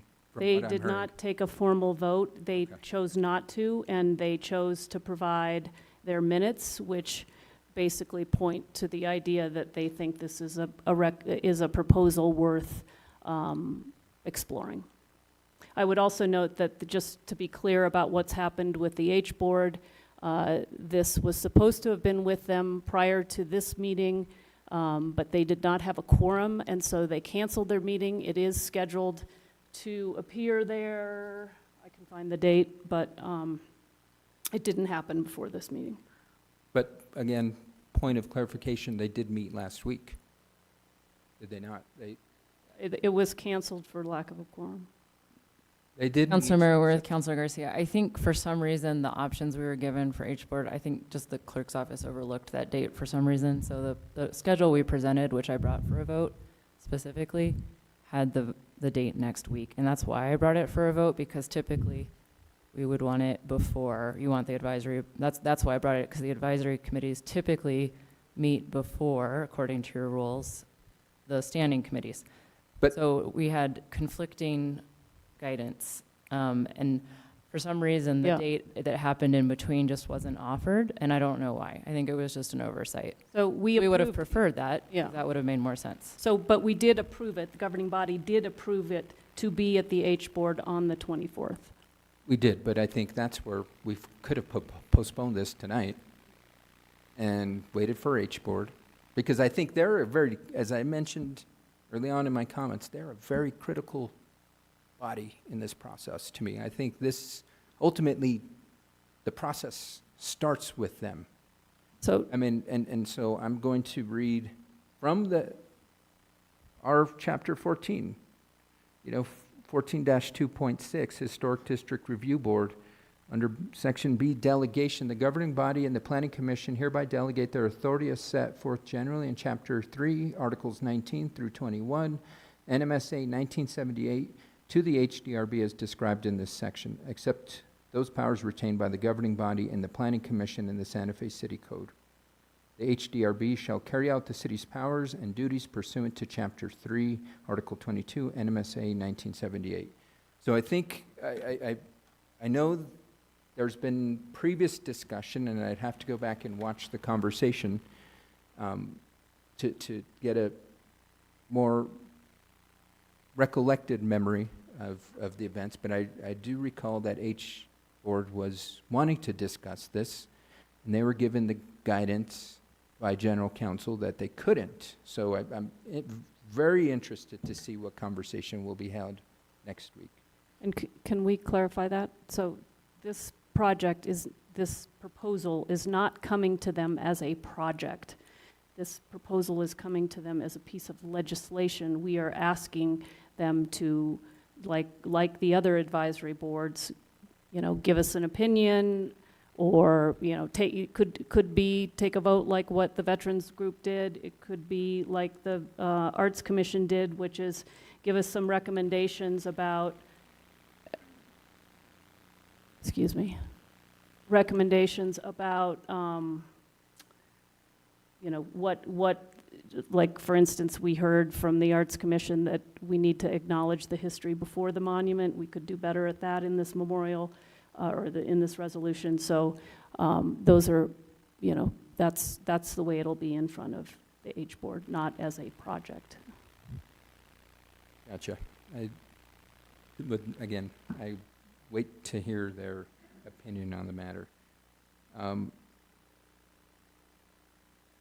Does this proposal in front of us prevent any other plans from being considered by the governing body?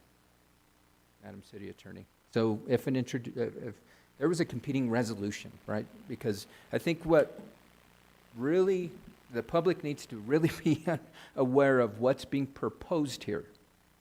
Because if folks think city government works slow, by golly, federal government works even slower. And with an administration change coming, if any candidate wins, there will be an administration change. They will bring in their own teams. That takes time. And this is not going to be the top priority list for an administration change. So this type of investigation can take a very long time.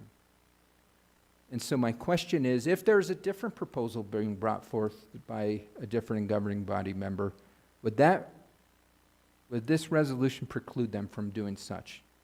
For example, if there was a proposal to just rebuild it as is or move the monument to a different location, would that type of resolution be allowed to be introduced by the city attorney's office? Counselors, I don't see any reason why you wouldn't be able to continue to consider a new resolution. Okay. Just want to have that stated because I'd hate for a different proposal be brought forth and the opinion of general counsel be that, well, we've got this one issue we've got to get an answer on first. And this is again where it can create unnecessarily challenges because again, what if there is, and I'm not saying I have this, I don't know if any other governing bodies have or governing body members have this proposal, but what if there is a proposal to bring forth or rebuild the monument and you then have folks that would support this resolution saying, hey, wait, you can't do that because we're waiting to see if we can move it first. You then create unnecessary division in our community, which we do not need at this moment.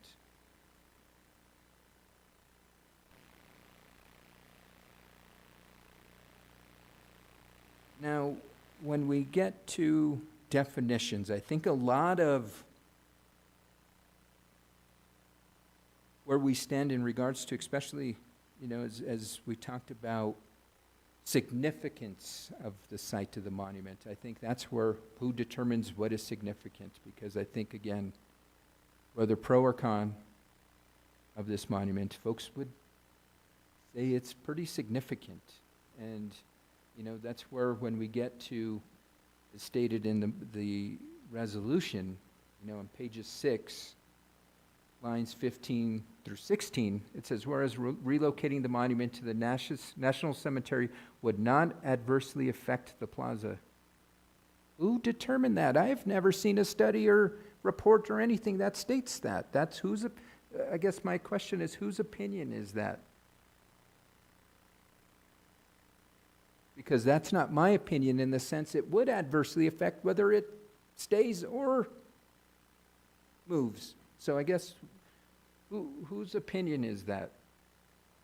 And that's At the moment, it's the opinion of the sponsors, and it would become the opinion of the governing body if this passes. It's Okay, just a so- proposal, and it can be amended. So that's something I will introduce an amendment for because it doesn't, there's no data. It's purely opinion, and I thought whereas clauses were supposed to be supported by data or justified. And so that's needs to come out.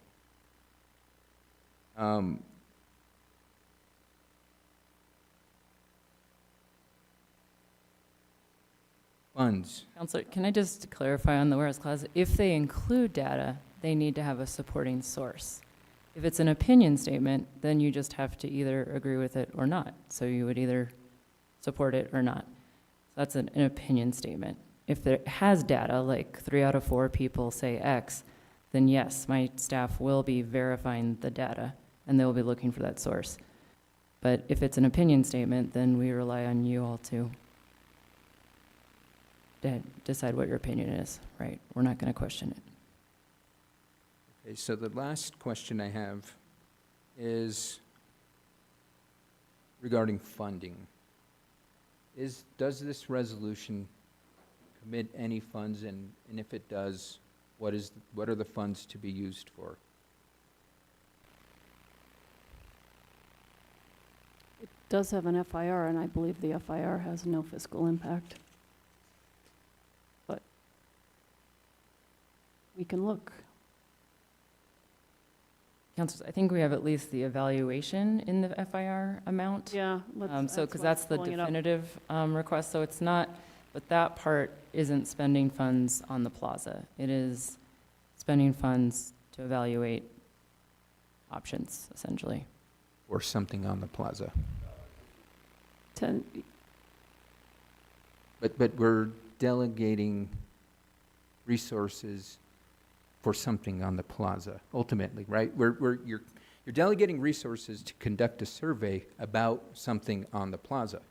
I think it's going to be about things that are both on and off the plaza, because it will be about the pieces, things that could be attached to pieces, and the piece that's in the plaza. So yes. But there's no expenditure of funds for anything to change anything on the plaza. This is a dependent thing, so it's to determine if feasible. The movement absolutely would spend funds on the plaza.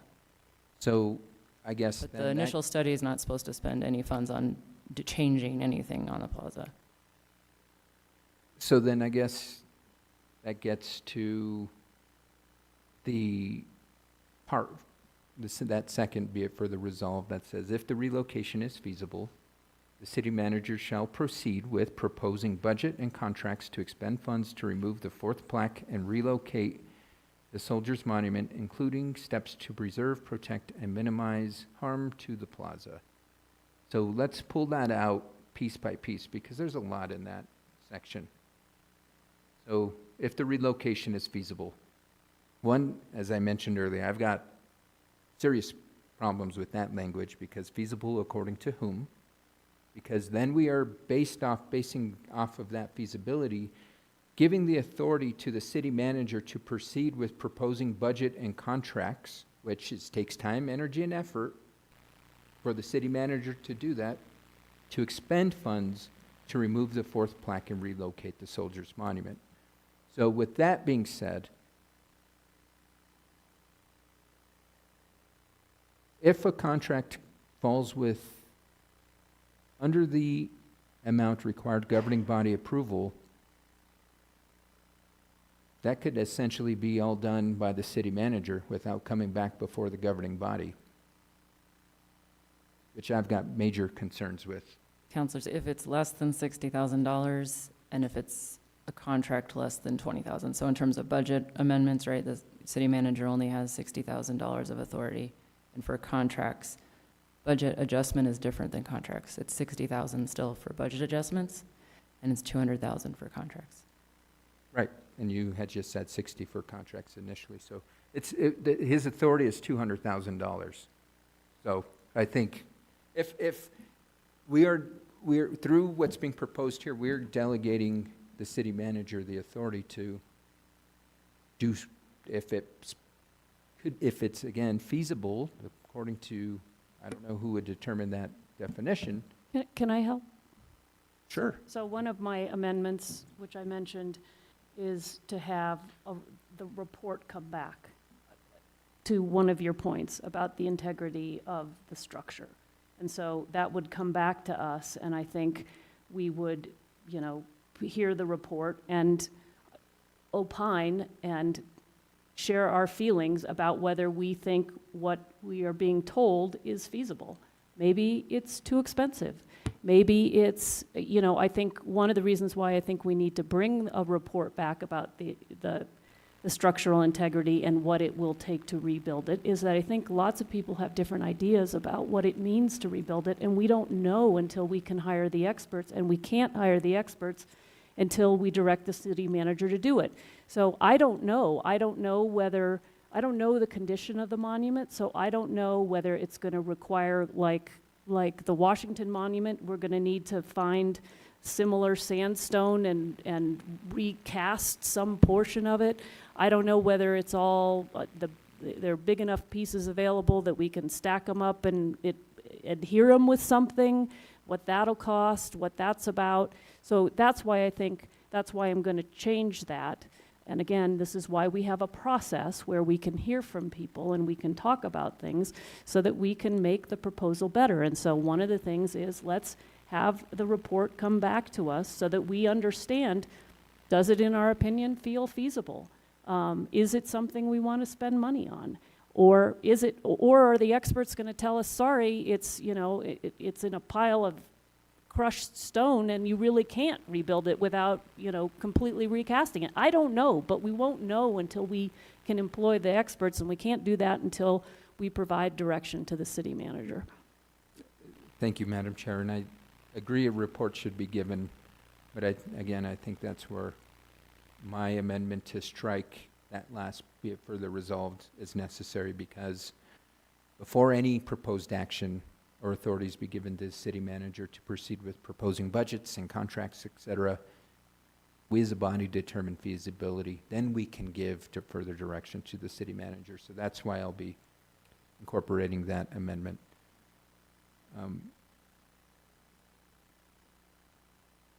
Those are all the questions I have at the moment. I think, as I mentioned, I will be proposing some amendments to this. I think if this resolution were to determine ownership and feasibility or the structural integrity of the monument, I would be in full support of it, but you can't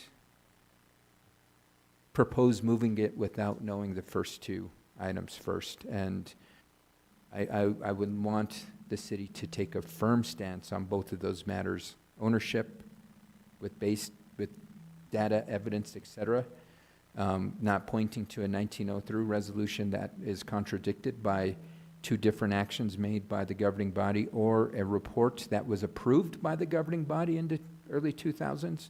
So I think that causes major concern for me.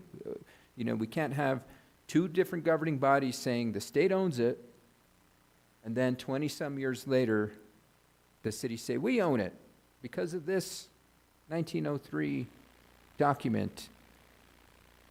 I don't believe that those bodies in the past wouldn't have taken into consideration that document when they made those decisions. So with that, no other questions, Madam Chair. Okay, just really quickly, the reason it says,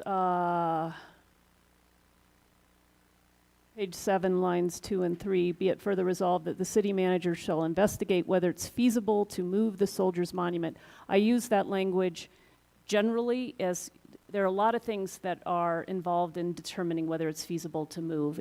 You got to figure out whether you can rebuild it, you got to figure out whether you can move it, and you got to figure out whether the National Cemetery can take it. Councilor Chavez, you have your hand up.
Thank you. And I do want to take a moment, and I know there's some other questions, to have the city attorney walk through the ownership research that she has done.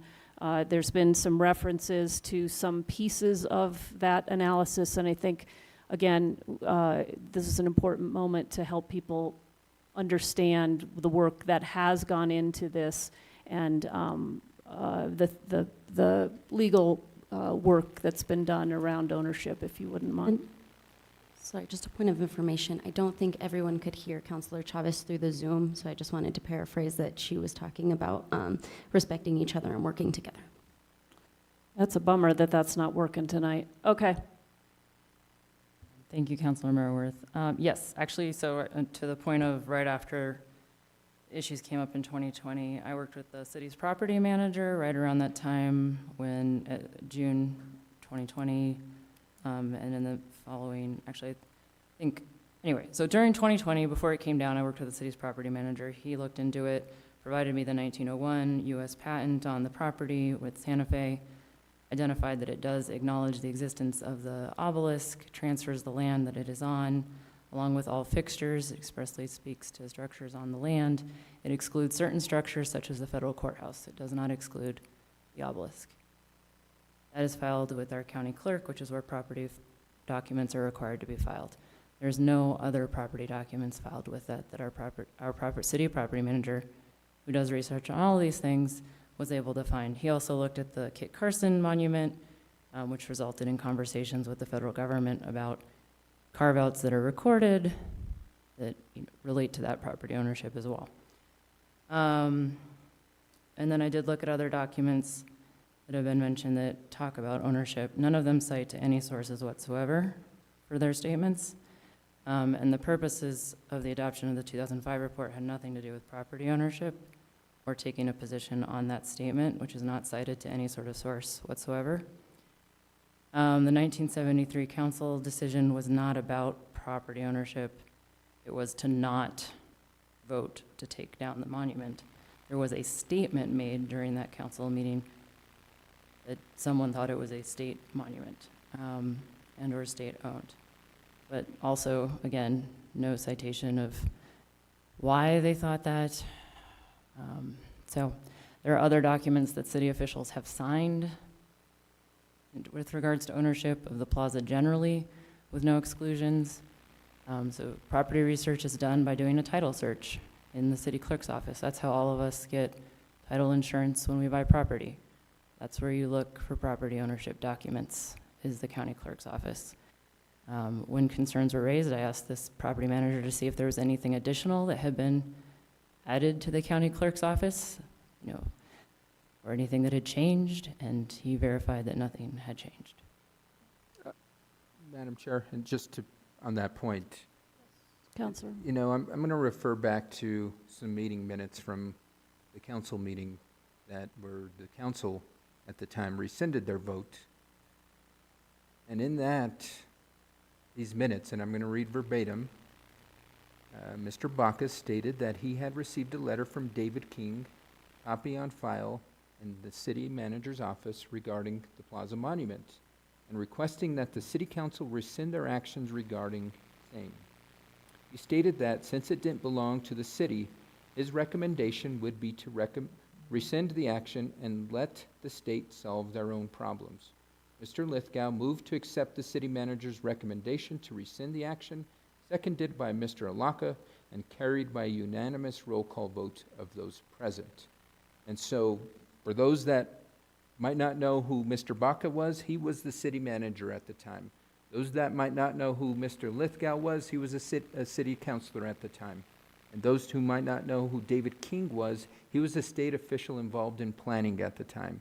So again, I've asked what research has been done, because these officials, these are the same officials that were sitting in the seats we're sitting in at the time. They determined back then. The city did not own it. And so I don't take those votes that they took back then lightly. That is why I want to ensure that the city owns this monument before anything is proposed. And I think if we can do a thorough investigation regarding why the city officials at the time made those decisions, we can have some stronger evidence than saying, well, the 1903 report says it doesn't include the plaza, so we're going to rely on that. That's not enough justification for me to determine ownership when there is factual evidence through previous city council meeting minutes documenting otherwise. And it's prudent of us to look upon the work of our previous councilors, and the city manager, and state officials to see why they made those decisions. What information was there that led them to make that decision? Because I know they just didn't stick their finger up and say, well, this is the great way to go, so we're going to go this way. I have faith and confidence that they relied on facts and data and information.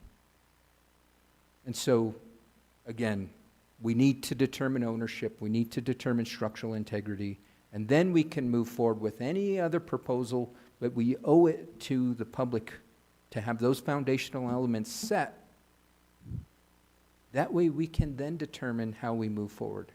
Because, let's look at it from the perspective of, what if a structural integrity analysis says, hey, it's been compromised, and even if you want to rebuild it, you can't to its original status. You're going to have to start from square zero.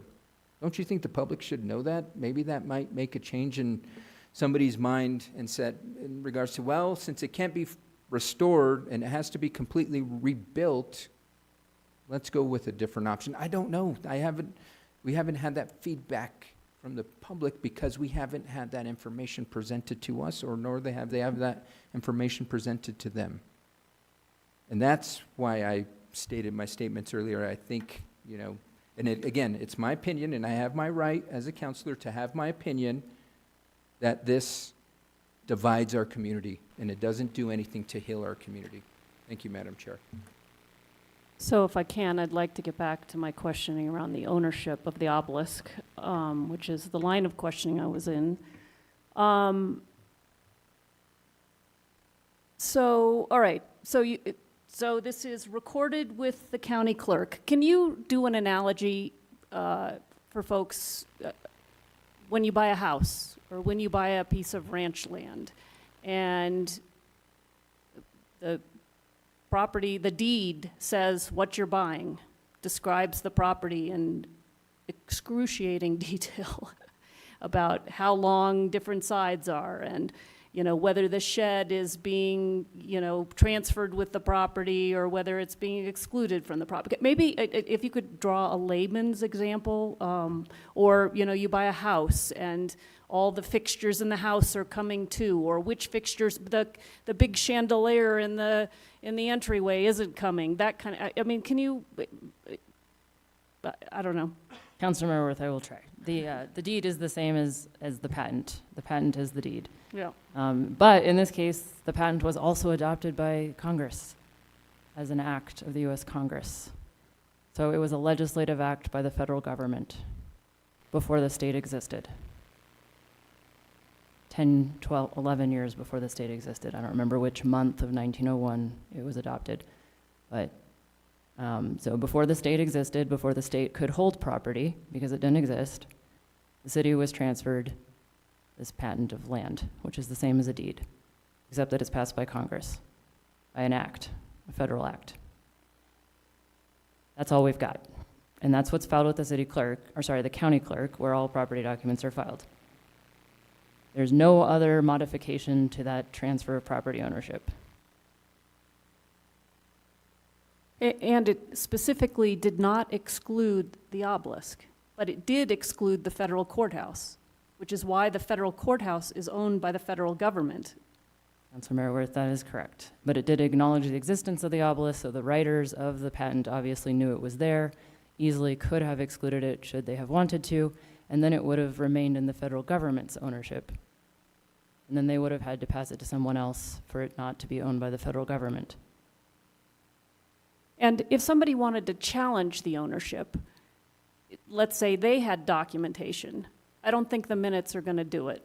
But if Councilor some- Merworth, they'd have to look for something at the county clerk. Right, right. There'd have to be a document filed at the county clerk. Right, and they would have to bring that forward as their evidence, and you would take a look at that, and you would either say, oh, we've never seen this document before, in fact, you're right. Or we might say, no, we don't agree with you, and if they wanted to make an issue of it, they would challenge us in a court. Isn't that the way that would go down? Councilor Merritt, is it possible if they had if their document occurred after Right. 1901 patent? Right, but nobody has done that. Nobody is challenging, nobody is saying they own it. That's correct. You look at chain of title, did someone get it after we got it? And Did we give it to somebody? And in 4 years, nobody else is saying they own it. That's right. So, But point of clarification. hold on. Point of clarification, Madam Chair, because until 4 years ago, the state said they owned it. they're not saying, they're not coming forward right now. But it's a challenging monument right now, and It's all always due been a respect, challenging monument. during those challenging times, the state has said they owned it, and even if we were If the state would like to come forward and own it, and they can show chain of title where they acquired it, great. Point of order. Should we be having a back and forth like this?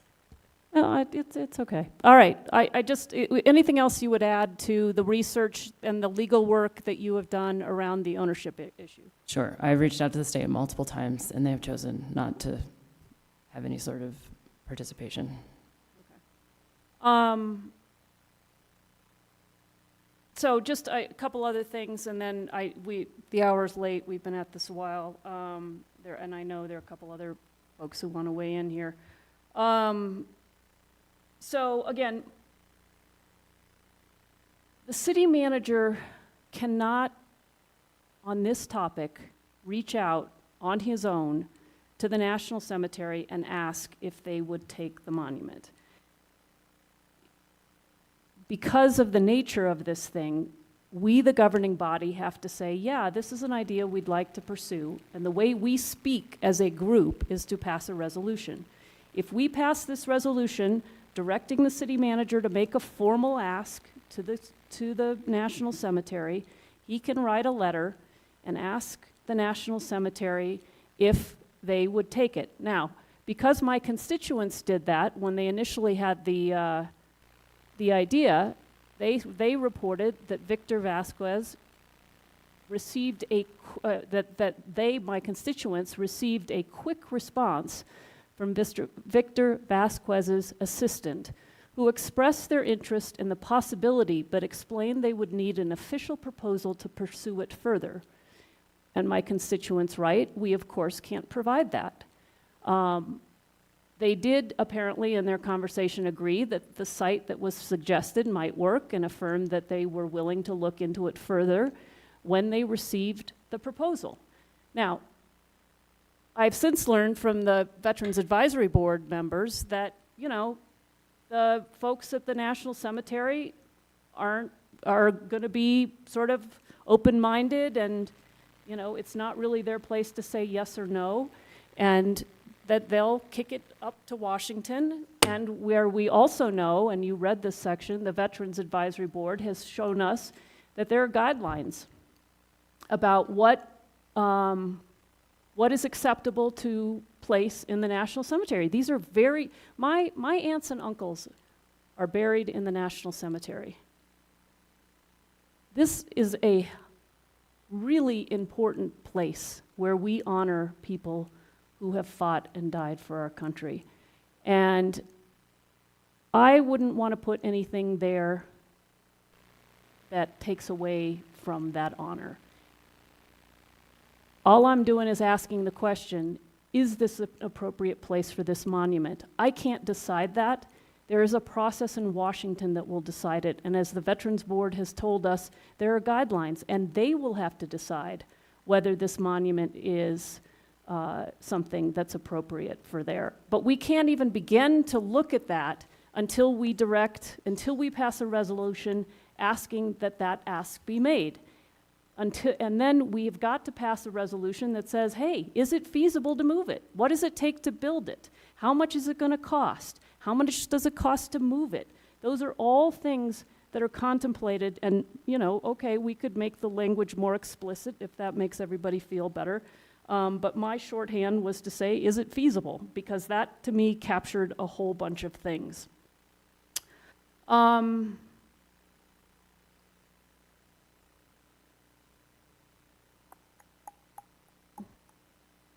think there were a couple other questions while I think. Councilor Castro, you good? Councilor Lee Garcia, did you have more? Thank you, Madam Chair. I just had one thing, and I think somebody was going to go into the rest of what the Veterans Advisory Group had put in their letter. And it does say, given the history of controversy and vandalism surrounding the Soldiers Monument, we are highly skeptical the VA's Office of Memorial Affairs would look favorably on the request from the City of Santa Fe to relocate the monument to the National Cemetery. The Veterans Advisory Board therefore recommends the city retain the monument on the plaza, its historic resting place, and undertake the following measures. Restore the obelisk on top of the monument's base. Contract for construction of a neutrally worded plaque to cover the controversial inscription on the north-facing plinth. Update the interpretive brass plaque. Update the interpretive brass plaque in the concrete stand on the south side of the monument to add an explanation as to why the new plaque was installed in the fourth-facing plinth. Install security cameras to monitor the monument 24/7 as deterrent to any future vandalism. And so I think that those were the points that the VA, the Veterans Advisory Board brought forth. I think that holds some weight in my opinion. I really would like to see what the transcript is from the Arts Commission. And I am very interested in hearing what the HDRB board has to say as well. I am aware that they did not have a quorum when it was on their initial agenda. It did not get placed on the meeting which was held last week, I think on the 10th. And I did watch that meeting on YouTube, and I believe that it was scheduled. They had some, I guess, misinformation or questions as to why it wasn't on their agenda, but that it would be at the next meeting. So I think that is also another important piece for us to just kind of evaluate. You know, again, I think the more information that we all have, the better decisions that we can make as a collaborative. But at the same time, you know, I still think that there are many issues with this. I can support a resolution that does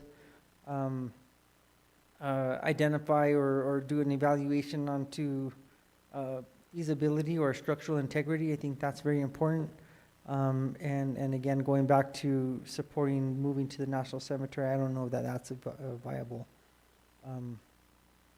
that is feasible, just given some of the information that the Veterans Advisory Board has already looked into. So just my comments. Thank you. Thank you. Councilor Castro? Well, I was going to make a motion. I just want to make Good. sure there's no more discussion. But we can still, even after a motion, we can We'll still still discuss. yeah. Okay, so I do have a few closing comments. Just personally, this is really important to me. I did step down from the Arts Commission the last time we had this conversation, and so I know that we have had several opportunities for community members to not only approach us, but also be in these chambers, and we've had a variety of different opinions. I am a little confused at sort of the recommendations that we've gotten in the process, being that we do have to ask from Mr. Vasquez a formal request from the governing body, as well as directing the city manager to do a feasibility study, in particular if we're going to allocate any funds. And I do just want to point out that recommendation from the Veterans Committee would take some funding around security, so we would have to find that somewhere. And with that, I would like to move to approve. Second. All right, we have a motion and a second. Do we have any further discussion?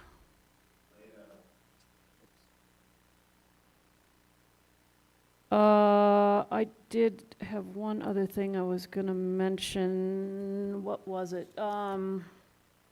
just to be clear about the amendment I'm bringing, again, I don't think that the New Mexico Prehistoric Historic Sites Preservation Act applies to this city project or program if this resolution were to pass, but I will bring an amendment to say that we will go through the process. So I think there was some confusion about that, and it's probably the way I stated it.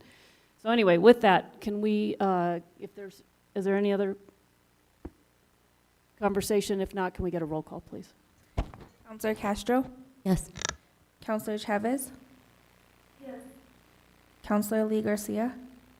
No, I explain my vote, please. Counselor Michael Garcia? No, and I'd like to explain my vote. And Counselor Romero Worth? Yes. Counselor Lee Garcia to explain his vote. Thank you, Madam Chair. I'm still of the understanding that if this does go forward and does pass, what it does is it basically, after the feasibility study happens, and the city manager gets his recommendation, gets an approval, we have no way of doing anything as a governing body just to pull that back. And so at least at this junction right now, I'm not in support of this. I'll look forward to amendments and even working with other councilors to bring friendly amendments, and hopefully that they are friendly and that we are trying to make the best decision that we can for our community. Thank you, Counselor. Counselor Michael Garcia to explain your vote. Thank you, Madam Chair. I voted no for this proposed resolution in its current status, as I believe that there's much more work that needs to be done on this. Puts the cart before the horse, and it is my opinion that before we propose to do anything with the monument, there needs to be an ownership verification as well as a structural integrity. That way the public can be fully aware of what can and can't be done with the city or this particular monument. Thank you, Counselor. All right, with that, that's the last thing that was pulled from consent. We do not have an executive session. Matters from staff. Madam Chair, no matters from staff. Matters from the committee. Matters from the acting chair. Our next meeting is Monday, September 30th. Thank you, guys. It's been a long night. Lots of good work. We're adjourned.